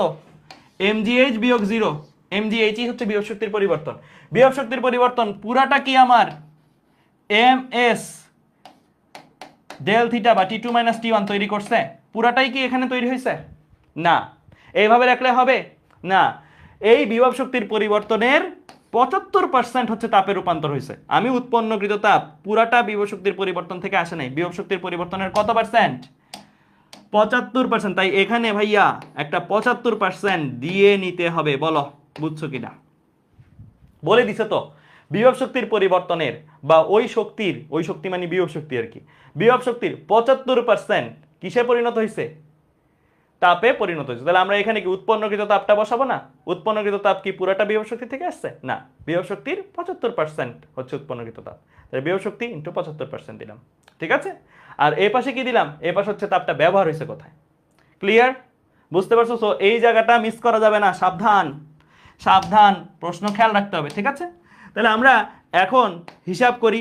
mgh এর মতন আছে। 75%কে কি লেখা যায়? 75/100 লেখা যায় কিনা?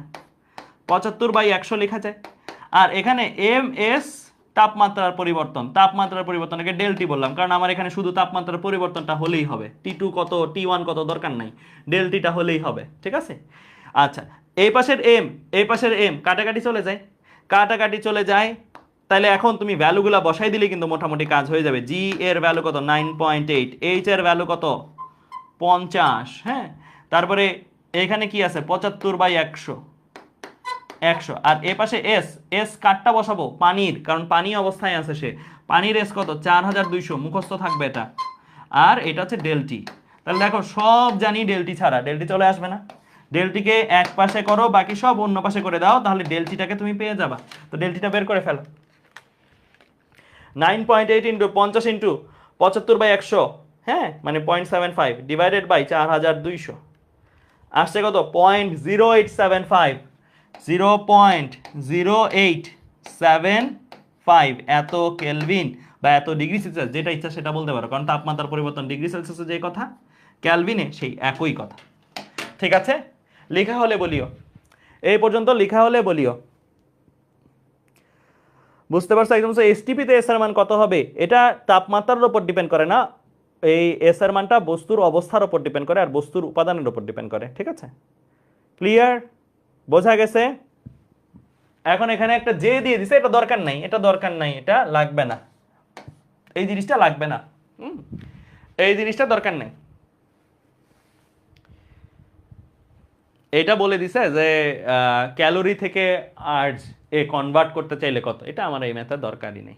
ঠিক আছে, বুঝতে পারছো? আচ্ছা, আর্জ নিয়ে একটু পরে বলতেছি, সামনেই আমি কথা বলবো, আসতেছে সামনে, কোনো প্রবলেম নাই। আপাতত এই ম্যাথটা লিখছো, এই ম্যাথটা বুঝছো, এই ম্যাথটা বুঝছো? ক্লিয়ার? Okay fine. তাহলে বলো তো কোথাকার তাপমাত্রাটা বেশি হবে? এইখানে ঠান্ডা পানি নাকি এখানে ঠান্ডা পানি? ঠান্ডা পানিটা কোথায় দেখো তো, কে কে বলতে পারে? তাপমাত্রার পার্থক্য তো এত, কোনটা গরম পানিটা আর কোনটা ঠান্ডা পানিটা তুলনামূলক? এইখানে পানি আর এখানের পানি তাপমাত্রার পার্থক্য এত, কোনটা বড় গরম হবে? ও একদম উপরেরটা গরম। না না না না না, ওপরে ঠান্ডা, বিয়োগ শক্তিটা কাজে লাগায় সে কি তাপ তৈরি করছে আর ওই তাপটা সে গরম হয়েছে, তাই না? তো এইটা ঠান্ডা তুলনামূলক, এটা একটু গরম। ঠিক আছে, বুঝতে পারছো? এই পানিটার চেয়ে এই পানিটা একটু গরম। কিভাবে বুঝলেন ভাইয়া? ডেল টি মানে কি? টি টু বিয়োগ টি ওয়ান না?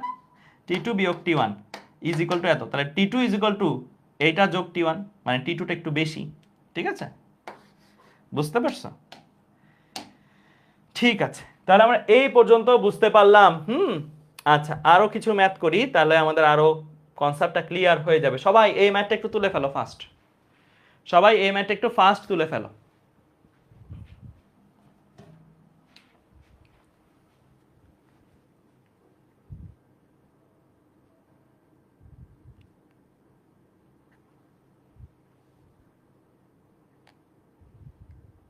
তোলা হলে ডান বলবা।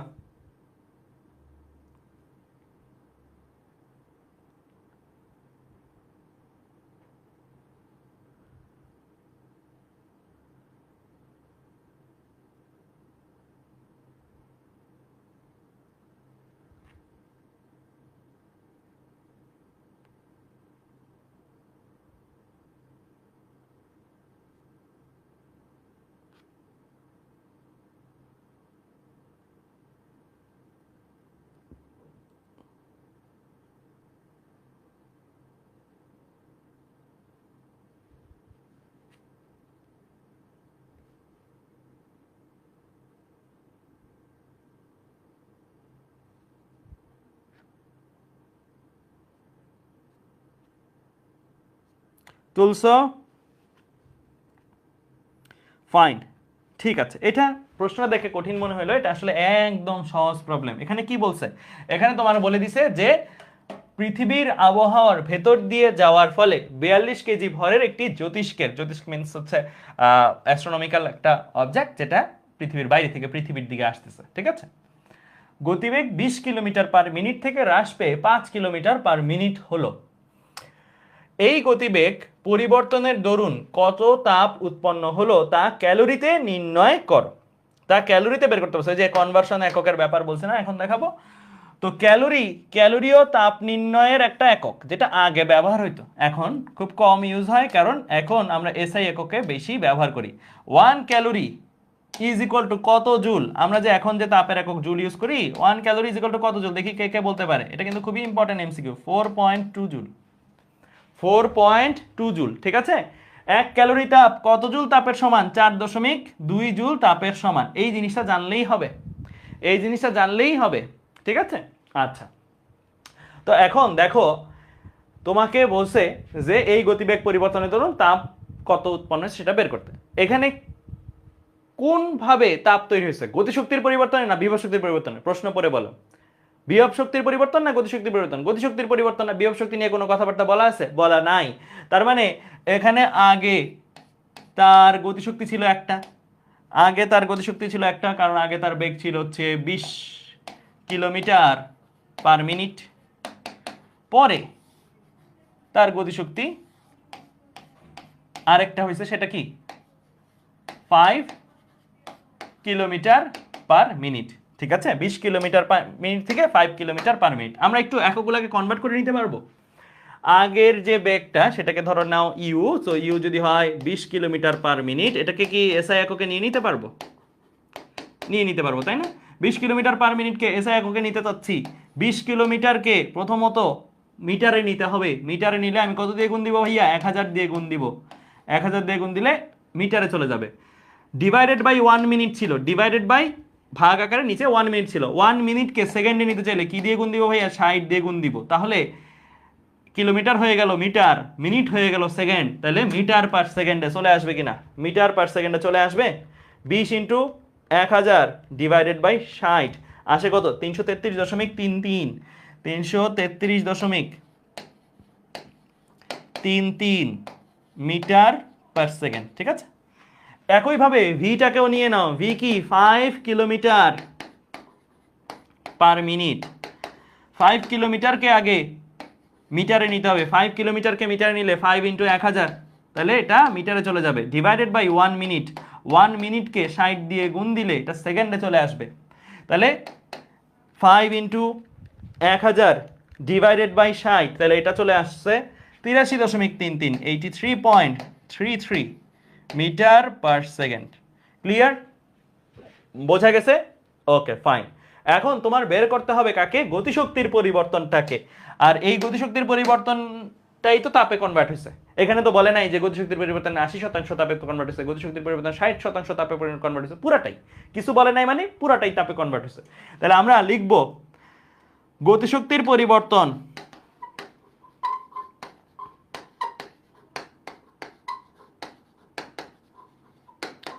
ইজ ইকুয়াল টু উৎপন্ন তাপ, তাই না? আমার ওই উৎপন্ন তাপটা বের করলেই হবে। হ্যাঁ, গতিশক্তির পরিবর্তন ইজ ইকুয়াল টু উৎপন্ন তাপ, এই উৎপন্ন তাপটা বের করলেই হবে। কোনো তাপের ব্যবহারও বলে নাই যে তাপমাত্রা পরিবর্তন কত বের করো, অবস্থার পরিবর্তন হবে কিনা বের করো, শুধু তাপটা বের করে দিলেই হবে। তাহলে আমি সব সময় তোমাদের বলছি যে এখানে যখন করবা তখন অবশ্যই মডুলাস সাইন ইউজ করবা। হাফ এম ভি স্কোয়ার বিয়োগ হাফ এম ইউ স্কোয়ার। ঠিক আছে, মডুলাস সাইন ইউজ করবা। এটাই হচ্ছে কি উৎপন্ন তাপ। উৎপন্ন তাপ। তো চলো আমরা বের করি উৎপন্ন তাপটা কত। উৎপন্ন তাপটা কত দেখি, লিখে ফেলি এখানে। হাফ ইন্টু এম, এম কত? একবারে এভাবে লিখি। হ্যাঁ, হাফ ইন্টু এম, এম কত? এম হচ্ছে আমার 42, 42 ইন্টু শেষ বেগটা কত? শেষ বেগটা হচ্ছে 83.33, 83.33 এত স্কোয়ার। ঠিক আছে, এইটা লিখলা বিয়োগ যে হাফ ইন্টু 42 ইন্টু কত? 333.33 স্কোয়ার। ঠিক আছে, দিলা। তাহলে এখন এই ভ্যালুটাই তুমি বের করবা। ঠিক আছে, এই ভ্যালুটা তুমি বের করলেই কাজ হয়ে যাবে।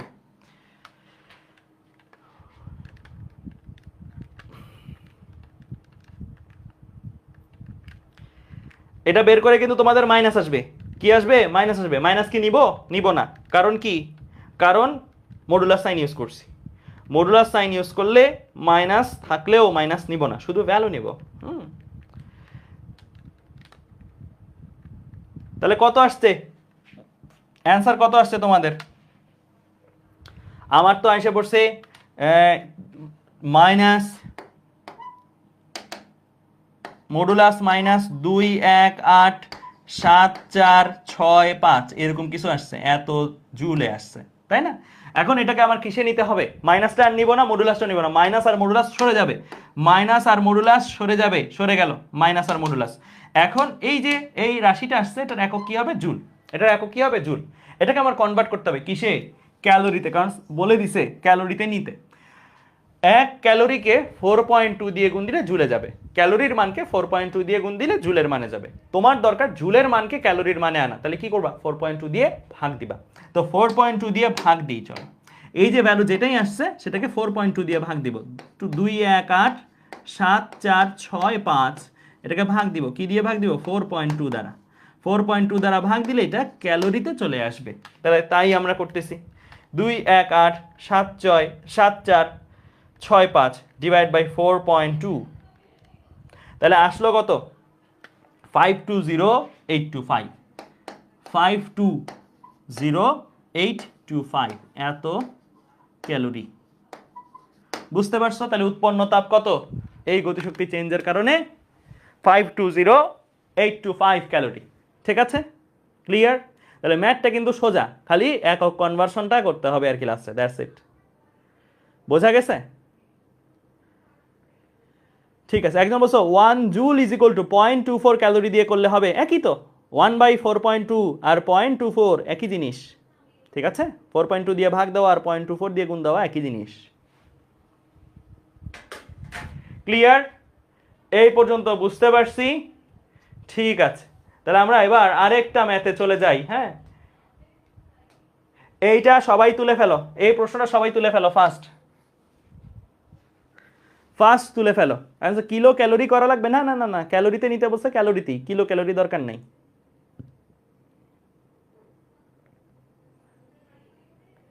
আগের প্রশ্নগুলোর পিডিএফ প্রিন্ট দিয়েন সব কোর্সে।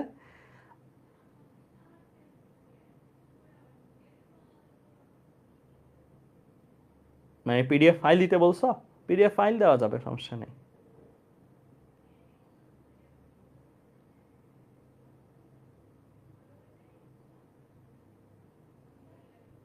তাপগতিবিদ্যা 11-12, মানে আর্কাইভের কথা বলছো মনে হয়, শুভ দেবনাথ, রাইট?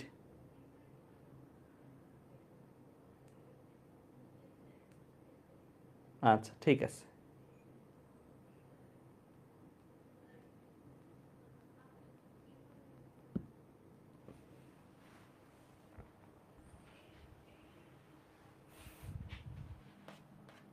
তুলছো প্রশ্নটা? প্রশ্ন তোলা হয়েছে? কি বলছে? 0°C উষ্ণতার এক খণ্ড বরফকে কত উচ্চতা থেকে ছেড়ে দিলে মাটির সঙ্গে সংঘাতে সম্পূর্ণ গলে যাবে? ধরে নাও যে পতনজনিত শক্তি মানে কি, বিভব শক্তির চেঞ্জের যে ভ্যালুটা সেটার অর্ধেক পরিমাণ তাপে কনভার্ট হয়েছে। ফুল না, অর্ধেক পরিমাণ। বিভব শক্তির পরিবর্তনের সম্পূর্ণটা তাপে কনভার্ট হয়নি, অর্ধেক পরিমাণ, বাকিটা ধরো শব্দ শক্তি অন্যান্য শক্তিতে কনভার্ট হইতে পারে। ঠিক আছে, আচ্ছা। তাহলে এই বরফটা মাটিতে পড়তেছে, আমাদের টার্গেট হচ্ছে মাটিতে পড়ে এই যে এখানে পড়ার পরে সে যেন সম্পূর্ণ গলে যায়। জিনিসটা যেন এরকম হয় যে মাটিতে পড়ার পরে সে যেন এরকম গলে যায়। ঠিক আছে, মাটিতে পড়ার পরে সে যেন এরকম গলে যায়। ওকে, তাহলে আমরা জানি না এইচ কত, কত হাইট থেকে ফেললে এটা হবে, সেটাই আমরা বের করব। ঠিক আছে, এখানে তার তাপমাত্রা কত? 0°C। 0°C, দ্যাট মিনস আমার কাছে T1 এর ভ্যালু দেওয়া আছে, রাইট? T1 এর ভ্যালু দেওয়া আছে 0°C বা 273 কেলভিন, যেটাই বলো। 273 কেলভিন দিয়েও ম্যাথ করতে পারো, 0°C ধরেও ম্যাথ করতে পারো, কোনো সমস্যা নাই। ঠিক আছে, আচ্ছা। তো আমরা আবারও সমান সমান দিব, দিয়ে সমান সমানের এক পাশে কি উৎপন্নকৃত শক্তি, আরেক পাশে কি ব্যবহৃত শক্তিটা দিব। এখন উৎপন্নকৃত শক্তিটা কি? শুরুতে তার যা ছিল তা কি শক্তি? mgh, বিভব শক্তি। মাটিতে সে যখন পড়ে যাবে তখন কি তার কোনো বিভব শক্তি আছে? বিভব শক্তি নাই, জিরো হয়ে যাবে। তাহলে বিভব শক্তির পরিবর্তনটা নিব। বিভব শক্তির পরিবর্তন মানে mgh বিয়োগ 0, মানে mgh ই থাকবে। এখন শুধু mgh ইজ ইকুয়াল টু ব্যবহৃত তাপ দিয়ে দিলে হবে না, কারণ mgh পুরোটা তাপে কনভার্ট হয় নাই, এই mgh এর অর্ধেকটা তাপে কনভার্ট হয়েছে। তাহলে আমার mgh এর সাথে হাফ গুণ দিতে হবে। কি গুণ দিতে হবে? ইয়া হাফ, কারণ mgh এর পুরাটা বা বিভব শক্তির পরিবর্তনের পুরাটা তাপে কনভার্ট হয় নাই, বিভব শক্তির পরিবর্তনের সাথে হাফ গুণ দিলে এতটুকু হচ্ছে তাপে কনভার্ট হয়েছে। ঠিক আছে, এতটুকু হচ্ছে উৎপন্নকৃত তাপ। ঠিক আছে, ওকে, আচ্ছা। এখন এইটা ইজ ইকুয়াল টু কি? এখানে কি হয়েছে? তাপমাত্রার পরিবর্তন হয়েছে নাকি অবস্থার পরিবর্তন হয়েছে? কোনটা? 0°C এর আইস ছিল, কনভার্ট হয়ে কিসে কনভার্ট হবে? 0°C এর ওয়াটারে কনভার্ট হবে, রাইট? 0°C এর ওয়াটারে কনভার্ট হবে, তাই না? তো আলটিমেটলি শুধু অবস্থা, তার মানে MLF ইউজ করব। তাহলে তাপের যে ব্যবহারটা এখানে হচ্ছে উৎপন্নকৃত তাপ, আর এখানে হচ্ছে তাপের ব্যবহার। তাপের ব্যবহারটা শুধু অবস্থার পরিবর্তনের জন্য হয়েছে, তাই MLF দিলাম। এখন আমি এই পাশ থেকে কাটাকাটি দিয়ে LF এর ভ্যালু আমি জানি, G এর ভ্যালু আমি জানি, G এর ভ্যালু হচ্ছে 9.8, H এর ভ্যালু আমি বের করব, আর এখানে কি আছে? হাফ। হ্যাঁ, ইজ ইকুয়াল টু LF এর ভ্যালু আমরা সবাই জানি 3.36 × 10⁵। এগুলো যদি লিখে দিই তাহলে আমি এখান থেকে H ইজিলি পেয়ে যাব না? ইজিলি পেয়ে যাব, খুবই সহজ ম্যাথ। চলো করে ফেলি। তাহলে আমার 2 × 3.36 × 10⁵ ডিভাইডেড বাই 9.8 দিলেই অ্যান্সার চলে আসবে। কত আসছে ভাইয়া? 68571.49 এত মিটার, এত মিটার। ঠিক আছে, রেখে দিলেই হবে, এতটুকু রেখে দিলেই হবে, মোর দেন ইনাফ। তাহলে এতটুকু হাইট থেকে যদি আমি বরফটাকে ফেলে দেই, তাহলে বরফটা পড়তে পড়তে পড়ার সময় সম্পূর্ণরূপে সে গলে পানিতে কনভার্ট হয়ে যাবে। ঠিক আছে, প্রায় কত 68 কিলো, প্রায় কত 68 কিলোমিটার, 68.5 কিলোমিটার। বুঝতে পারছো? ক্লিয়ার? বোঝা গেছে? তাহলে এই বরফটা এখানে ছিল 0°C বরফ, এখানে এসে হয়ে যাবে 0°C পানি। তার মানে শুধুই অবস্থার পরিবর্তন হবে। তাপটা তৈরি হবে কোথা থেকে? বিভব শক্তির পরিবর্তন থেকে। বিভব শক্তি এখানে কত? mgh, এখানে কত? 0। তাহলে তাপ বিভব শক্তির পরিবর্তন হচ্ছে mgh বিয়োগ 0। এখন বলে দিছে প্রশ্নে যে পতনজনিত শক্তি মানে বিভব শক্তির পরিবর্তনজনিত শক্তি, এটার সম্পূর্ণ তাপে কনভার্ট হয় না, এটার অর্ধেকটা তাপে কনভার্ট হয়। তাহলে বিভব শক্তির পরিবর্তন ইনটু হাফ। তাহলে তুমি এই বাম পক্ষে লিখলা কি? যতটুকু তাপে পরিণত হয়েছে মানে উৎপন্নকৃত তাপ, তাই না? শুধু mgh লিখলে হতো না, কারণ শুধু mgh হচ্ছে সম্পূর্ণ বিভব শক্তির পরিবর্তন। সম্পূর্ণ বিভব শক্তির পরিবর্তন তাপে পরিণত হয় না, বলে দিছে অর্ধেকটা তাপে পরিণত, তাই অর্ধেক দিয়ে গুণ দিছো। আর এপাশে তাপের ব্যবহারটা দিছো। ব্যবহারটা কি রূপে হয়েছে? অবস্থার পরিবর্তন রূপে হয়েছে। অবস্থার পরিবর্তনের জন্য প্রয়োজনীয় তাপের সূত্র আমরা সবাই শিখছি, এমএলএফ। এমএলএফ লিখে দিছি। তো আমি এলএফ জানি, এইচ বের করে ফেলছি। ঠিক আছে, ক্লিয়ার? ওকে ফাইন, ঠিক আছে। এবার একটা ভালো ম্যাথ, ইন্টারেস্টিং ম্যাথ করব। সবাই এই প্রশ্নটাও তুলে ফেলো, ফার্স্ট প্রশ্নটা তুলে ফেলো।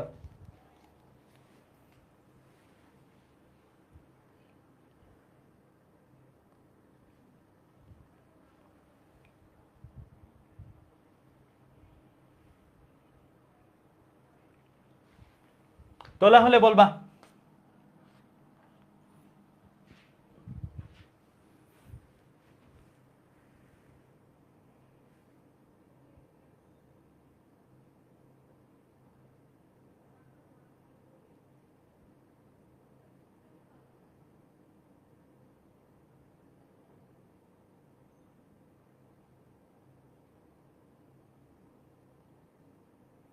আর্কাইভে 11 নম্বর ক্লাসে দেওয়া হয়নি, এটার বদলে 13 নম্বর ক্লাসে 2বার দেওয়া হয়েছে, এটা একটু দেখতে। ঠিক আছে, আমি বলে দিব। আর্কাইভটা ঠিকঠাক আপলোড করতে বলে দিব।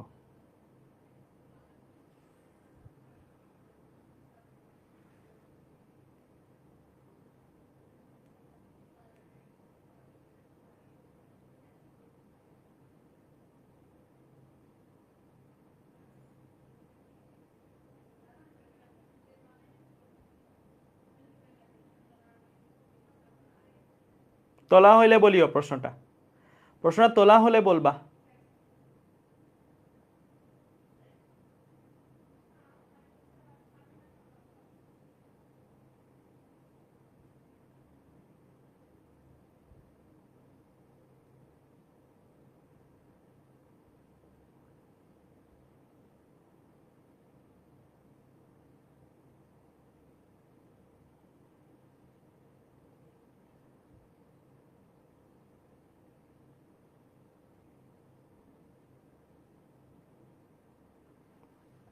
ওকে ফাইন, দেখো এখানে কি বলছে।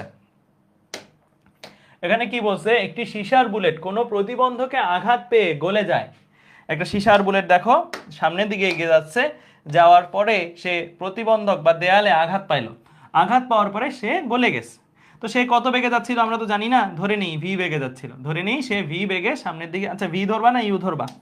ইউ ধরে নাও, আদি বেগ ইউ যেহেতু। আর শেষ বেগ যেটা, শেষ বেগটা কত হয়ে যাবে? গলে গেছে যেহেতু, গলে যাওয়া মানে এখানে যাওয়ার পরে সে 0 বেগ বিশিষ্ট হয়ে গেছে, তাই না? গলে গেছে মানে 0 বেগ বিশিষ্ট হয়ে গেছে। ঠিক আছে, ভি দিয়ে দাও, শেষ বেগটাকে ভি দিয়ে দাও। ঠিক আছে, আচ্ছা।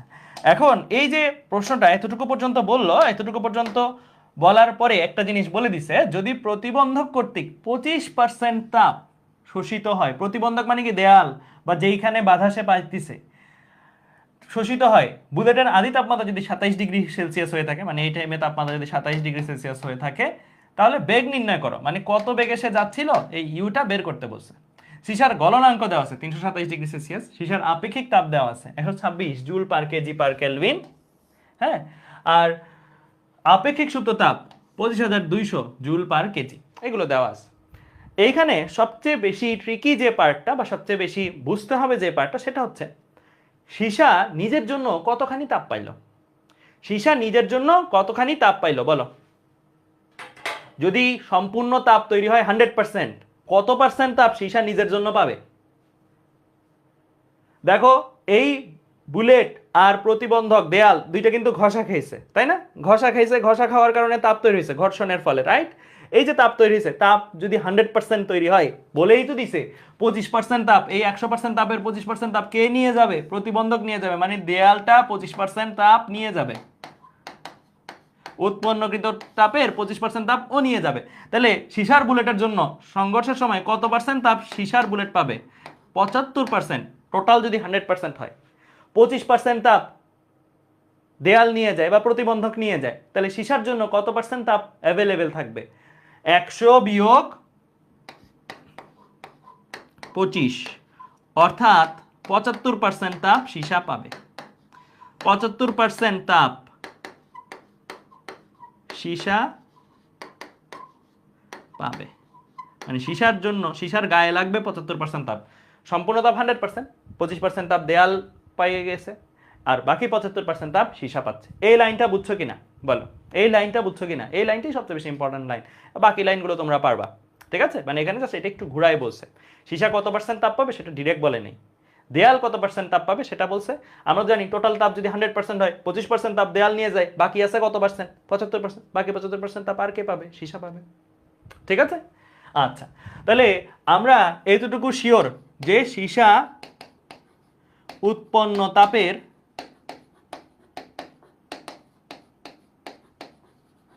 কত 75% পায়, 75% পায়, ঠিক আছে? এখন আমরা সম্পর্ক এস্টাবলিশ করতে পারবো। তবে এখানে একটা জিনিস বোঝার আছে, এখানে একটা জিনিস বোঝার আছে, এই জায়গায় যে অবস্থার পরিবর্তন হচ্ছে না তাপমাত্রার পরিবর্তন হচ্ছে, কি হচ্ছে বলো তো? এখানে সীসার বুলেটটা দেয়ালে যখন সংঘর্ষে লিপ্ত হচ্ছে তখন কি তাপমাত্রার পরিবর্তন হচ্ছে সীসার বুলেট, নাকি অবস্থার, নাকি দুইটাই? দুইটাই। কারণ দেখো 27 ডিগ্রি সেলসিয়াস তো নিশ্চয়ই সে গলবে না। 27 ডিগ্রি সেলসিয়াস যখন ঘর্ষণের শিকার হবে, তাপ তৈরি হবে, 27 ডিগ্রি সেলসিয়াস থেকে প্রথমত মানে জিনিসটা হবে এরকম, 27 ডিগ্রি সেলসিয়াসের সীসা, সলিড সীসা প্রথমত গলনাঙ্ক পর্যন্ত যাবে। গলনাঙ্ক কত? 327 ডিগ্রি সেলসিয়াস, তাই না? 327 ডিগ্রি সেলসিয়াসের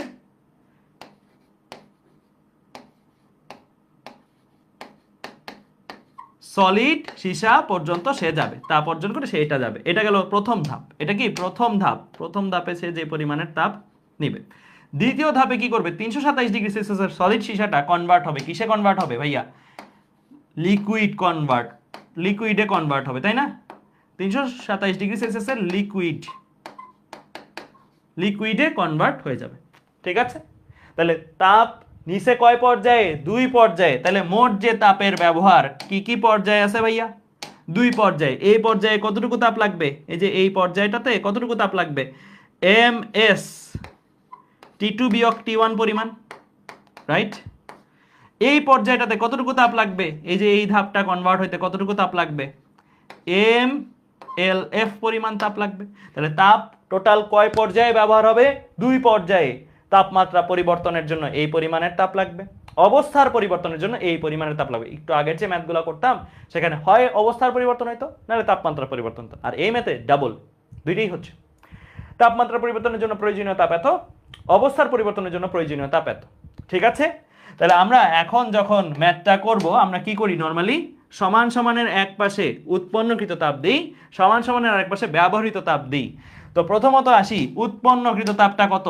উৎপন্নকৃত তাপ এখানে কিভাবে তাপ উৎপন্ন হইতেছে? গতিশক্তির পরিবর্তন থেকে নাকি বিভব শক্তির পরিবর্তন থেকে বলো? এখানে কিভাবে তাপ উৎপন্ন হচ্ছে? গতিশক্তির পরিবর্তন থেকে না বিভব শক্তির পরিবর্তন থেকে? বাসা মল্লিক সবাই বলে ফেলছো গতিশক্তি, তাই না? আর বিভব শক্তির পরিবর্তন তো ব্যাপার স্যাপার নাই। তাহলে এখানে তার গতিশক্তি কত? ½ m² এখানে তার কোনো গতিশক্তি আছে? এখানে তার কোনো গতিশক্তি আছে? নাই, গতিশক্তি 0। তাহলে গতিশক্তির পরিবর্তন থেকে তাপ তৈরি হচ্ছে। এখন এইটা হচ্ছে উৎপন্নকৃত তাপ হিসেবে বলতে পারবো। এটাকে কি উৎপন্নকৃত তাপ হিসেবে বলতে পারবো? সীসার জন্য উৎপন্নকৃত তাপ এটা কিন্তু বলতে পারবো না। এটা হচ্ছে মোট উৎপন্নকৃত তাপ বলা যায়, কোনো সমস্যা নাই। কিন্তু সীসা কি এই পুরাটা তাপই পাইছে? না, সীসা হচ্ছে এই মোট উৎপন্নকৃত তাপ, গতিশক্তির পরিবর্তনটা থেকে যে তাপ তৈরি হয়েছে, গতিশক্তির পরিবর্তনের ভ্যালুই এত, এটার 75% পাইছে। কত পার্সেন্ট ভাইয়া? এটার 75%। এটার 75% সীসা পাইছে, ঠিক আছে? তো এটা কিন্তু মাথায় রাখতে হবে, এটা অনেকেই মিস করবে। হ্যাঁ, 25% এটাই হচ্ছে উৎপন্নকৃত তাপ, নো ডাউট, কোনো ডাউট নাই, এটাই উৎপন্নকৃত তাপ গতিশক্তির পরিবর্তন থেকে। কিন্তু এইটার 25% তো নিয়ে গেছে দেয়াল, আর বাকি 75% রয়ে গেছে কার জন্য? সীসার জন্য। আমরা তো শুধু সীসা নিয়ে কাজ করব, দেয়ালের কি হয়েছে না হয়েছে এটা তো আমাদের দেখার বিষয় না। তাহলে মোট উৎপন্নকৃত তাপের 75% এই পুরাটা হচ্ছে সীসার জন্য যে পরিমাণের তাপ আছে, অ্যাভেলেবেল আছে। এটা ব্যবহার হয়েছে এখন কয় পর্যায়ে? একটু আগেই দেখলাম ব্যবহার হয়েছে কয় পর্যায়ে। একটা হচ্ছে এমএস T2 - T1 তাপমাত্রার পরিবর্তনে ব্যবহার হয়েছে কিছু, কারণ আমরা জানি গলন তো আর 27 ডিগ্রি সেলসিয়াস হবে না, গলন হওয়ার জন্য গলনাঙ্কে যাইতে হবে আগে। তা 27 ডিগ্রি সেলসিয়াস ছিল তার আগের তাপমাত্রা, এটা বাইরে বাইরে বাইরে বাইরে এই তাপ থেকেই নিয়ে তাপমাত্রা বাইরে বাইরে কি 327 ডিগ্রি সেলসিয়াস সলিড হইতে হবে। এই ধাপের জন্য আমরা জানি প্রয়োজনীয় তাপ হচ্ছে এমএস T2 - T1। ওই যে আমরা পড়ছি যে তাপমাত্রার পরিবর্তনের জন্য প্রয়োজনীয় তাপের সূত্র সেটা। অ্যান্ড শুধু এইখানেই যাবে না, বরং তারপরে কি গলে যাবে, লিকুইড হবে। এটা হচ্ছে অবস্থার পরিবর্তনের জন্য প্রয়োজনীয় তাপ। অবস্থার পরিবর্তনের জন্য প্রয়োজনীয় তাপ কত? mLF। তাহলে এটা হচ্ছে তাপের ব্যবহার দুই পর্যায়ে হয়েছে, তাপমাত্রার পরিবর্তনের জন্য একটু ব্যবহার হয়েছে, অবস্থার পরিবর্তনের জন্য আর একটু ব্যবহার হয়েছে, ঠিক আছে? দুই পর্যায়ে তাপের ব্যবহারটা হয়েছে, ক্লিয়ার? এখন আমরা এখানে দেখো একটু হিসাব করলেই মোটামুটি কাজ হয়ে যাবে। এটা হাফ mu² আছে, 75%কে কি লেখা যায়? 75/100 লেখা যায়, লেখা যায় কিনা?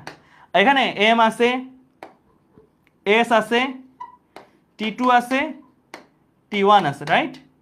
আর এখানে কি mLF আছে, সবার মধ্যেই এম আছে। এম আছে কিনা? সবার মধ্যেই এম আছে। এম কাটাকাটি করে দেওয়া যায়, এম কমন নিয়ে কাটাকাটি করে দেওয়া যায়। কাটাকাটি করে দিলাম, কাটাকাটি করে দিলে এখন কিন্তু মোটামুটি গুছায় আসছে কি কি লাগবে, তাই না? তাহলে হাফ ইন্টু U² ইন্টু 75/100, এটা হচ্ছে বাম পাশে যা জিনিস আছে। ডান পাশে এস, এস এর ভ্যালু কত বলে দিছে, কিন্তু সব বলা আছে। এস কত? এস হচ্ছে আপেক্ষিক তাপ। আপেক্ষিক তাপ কত? 126। 126 বসাই দাও, 126। T2 শেষ তাপমাত্রা কত? এই যে সে 27 ডিগ্রি সেলসিয়াস থেকে 327 ডিগ্রি সেলসিয়াসে গেল, শেষ তাপমাত্রা তার কত? 327, রাইট? আদি তাপমাত্রা তার কত? 27। আমি এই ধাপটার জন্য, ঠিক আছে, এখানে শেষ তাপমাত্রা কত? 327। আদি তাপমাত্রা কত? শুধু 27, ঠিক আছে? প্লাস এলএফ, এলএফ এর ভ্যালু কিন্তু দেওয়া আছে। এলএফ এর ভ্যালু দেওয়া আছে না? এলএফ এর ভ্যালু কত? 25,200। আপেক্ষিক সুপ্ত তাপ 25,200, ঠিক আছে? তাহলে এই হচ্ছে তোমার সব ডাটা বসাই দিলা। এখন তুমি ক্যালকুলেটরে 1 সমীকরণ 51 দিয়ে করে ফেলতে পারবা না ভাইয়া? 1 সমীকরণ 51 দিয়ে করে ফেলতে পারবা না? ইউ বের করতে পারবা না? পারবা। তো যারা পারবে না তাদেরকে একটু দেখাই দিচ্ছি আমি ক্যালকুলেটর ব্যবহার করে, ঠিক আছে? ক্যালকুলেটর একটু ব্যবহার করে আমি একটু দেখাই দিচ্ছি, ওয়েট। আসো ক্যালকুলেটরে আসো, কিভাবে বের করবা দেখাই দিই। 1 সমীকরণ 51 দিয়ে বের করে ফেলবা, ক্যালকুলেটরে আসো। এই লাইনটা তুলবো, এই লাইনটা তুলবো। তো চলো তুলে ফেলি। কত? 0.5 ইন্টু ইউই তো বের করবো, তাই না? তাহলে ইউটাকে এক্স ধরলাম, তাহলে x², u² আছে, আমি লিখলাম x²। x² কেমনে লেখা? আলফা দিয়ে n ব্র্যাকেট দেন স্কোয়ার, হ্যাঁ। তারপরে ইন্টু দিয়ে কি লিখবো? 75/100 আছে, 75/100 বা 3/4ও লিখতে পারো, যার যেটা মনে চায়, হ্যাঁ। তারপরে ইকুয়াল সাইন দিব। ইকুয়াল সাইন কিভাবে দেয়? আলফা দিয়ে ক্যালক দিলাম। এরপরে এই জিনিসটা লিখবো 126, ব্র্যাকেটের মধ্যে কি আছে? 327 বিয়োগ 27। একবারে 300 লিখে দিলে সমস্যা আছে? আচ্ছা যাও ভাঙাই লিখি, 327 বিয়োগ 27, ঠিক আছে? এই জিনিসটা লিখলাম। তারপরে প্লাস, প্লাস দিয়ে কত? 25,200, 25,200, ঠিক আছে? তোলা শেষ। এই জিনিসটা হুবহু তুললাম, ঠিক আছে? এই জিনিসটা তোলার পর এখন হিসাব করবো, shift Calc than equal. Shift Calc equal যদি দিই, অ্যান্সার চলে আসছে। অ্যান্সার চলে আসছে, চলে আসছে। কত আসছে? 409.87 বা 409.88, 409.88 এত মিটার পার সেকেন্ড। বা শেষ, আমরা করে ফেলছি, ঠিক আছে? ক্যালকুলেটরে 1 সমীকরণ 51 দিলে ম্যাজিকের মতন চলে আসবে, ঠিক আছে? এই পর্যন্ত রেখে দিলেই হবে। বুঝতে পারছো? বোঝা গেছে? বোঝা গেছে? ক্লিয়ার? ওকে ফাইন, ঠিক আছে। তাহলে আমরা এই পর্যন্ত বুঝলাম। তোমাদেরকে এখন কয়েকটা হোমওয়ার্ক দিব, এইটা হোমওয়ার্ক, স্ক্রিনশট উঠাও। এটা হোমওয়ার্ক, স্ক্রিনশট উঠাও। এটা হোমওয়ার্ক, স্ক্রিনশট উঠাও। উঠাইছা? ওকে, এরপরে আরেকটা হোমওয়ার্ক, এটা হোমওয়ার্ক, স্ক্রিনশট উঠাও। এই দুইটা করবা। এটা একটু আগের ম্যাথটার ধাঁচের, একটু আগে যে ম্যাথটা করছি ওটার মতন, বুঝছো? এখানে গাছে ঢুকে আরেক পাশ দিয়ে বের হয়ে গেছে, ঠিক আছে? এটা করবা, নিজেরা ট্রাই করবা। এটা গাছে একটা বেগে ঢুকছে, আরেকটা বেগ দিয়ে বের হয়ে গেছে, কত তাপমাত্রা বৃদ্ধি তার হবে সেই জিনিসটা জানতে চাইছে। হ্যাঁ, ঠিক আছে, ওকে ফাইন, ঠিক আছে, ওকে। তাহলে মোটামুটি আজকের ক্লাসে যা টার্গেট ছিল সেটা শেষ। তারপরে তোমাদেরকে একটা একক নিয়ে নলেজ দিয়ে দিই। আমরা এই যে একটু আগে জানতে চাইছিলাম না যে আর্জ কি, সেটা একটু বলে দিই। আমরা জানি জুল হচ্ছে কাজের একক, তাই না? জুল কাজের একক, আর্য কাজের একক। সিজিএস পদ্ধতিতে আর্য কাজের একক। তো 1 জুল ইজ ইকুয়াল টু কত erg? 1 joule is equal to, লিখো সবাই, 10 to the power 7, 10 to the power 7 erg. 1 joule is equal to কত erg? 10 to the power 7 erg. So erg basically CGS পদ্ধতিতে কাজের একক। নর্মালি তোমাদের যদি কোনো জায়গায় আর্জে কিছু জানতে চায়, তুমি জুলে অ্যান্সার বের করছো, তো তুমি কি করবা? জুলের সাথে যতই আসছে, জুলে যত মানি আসছে সেটার সাথে 10 টু দি পাওয়ার 7 গুণ দিয়ে দিবে, তাহলে এটা আর্জে চলে যাবে। আবার কোনো জায়গায় যদি প্রশ্নে আর্জে কিছু দেওয়া থাকে, জুলে নিতে হবে, কারণ এসআই একক দিয়ে ম্যাথ করি আমরা, তো 10 টু দি পাওয়ার 7 দিয়ে ভাগ দিবা, আর্জ থেকে জুলে চলে আসবে। ঠিক আছে, বুঝতে পারছো? তাহলে এই হচ্ছে আমার কি একক, এটা মাথায় রাখিও। হ্যাঁ, এটা মাথায় রাখি, এটা মাথায় রাখলেই হবে। তাহলে আজকে এ পর্যন্তই রাখি। আল্লাহ হাফেজ তাহলে তোমাদের সবাইকে।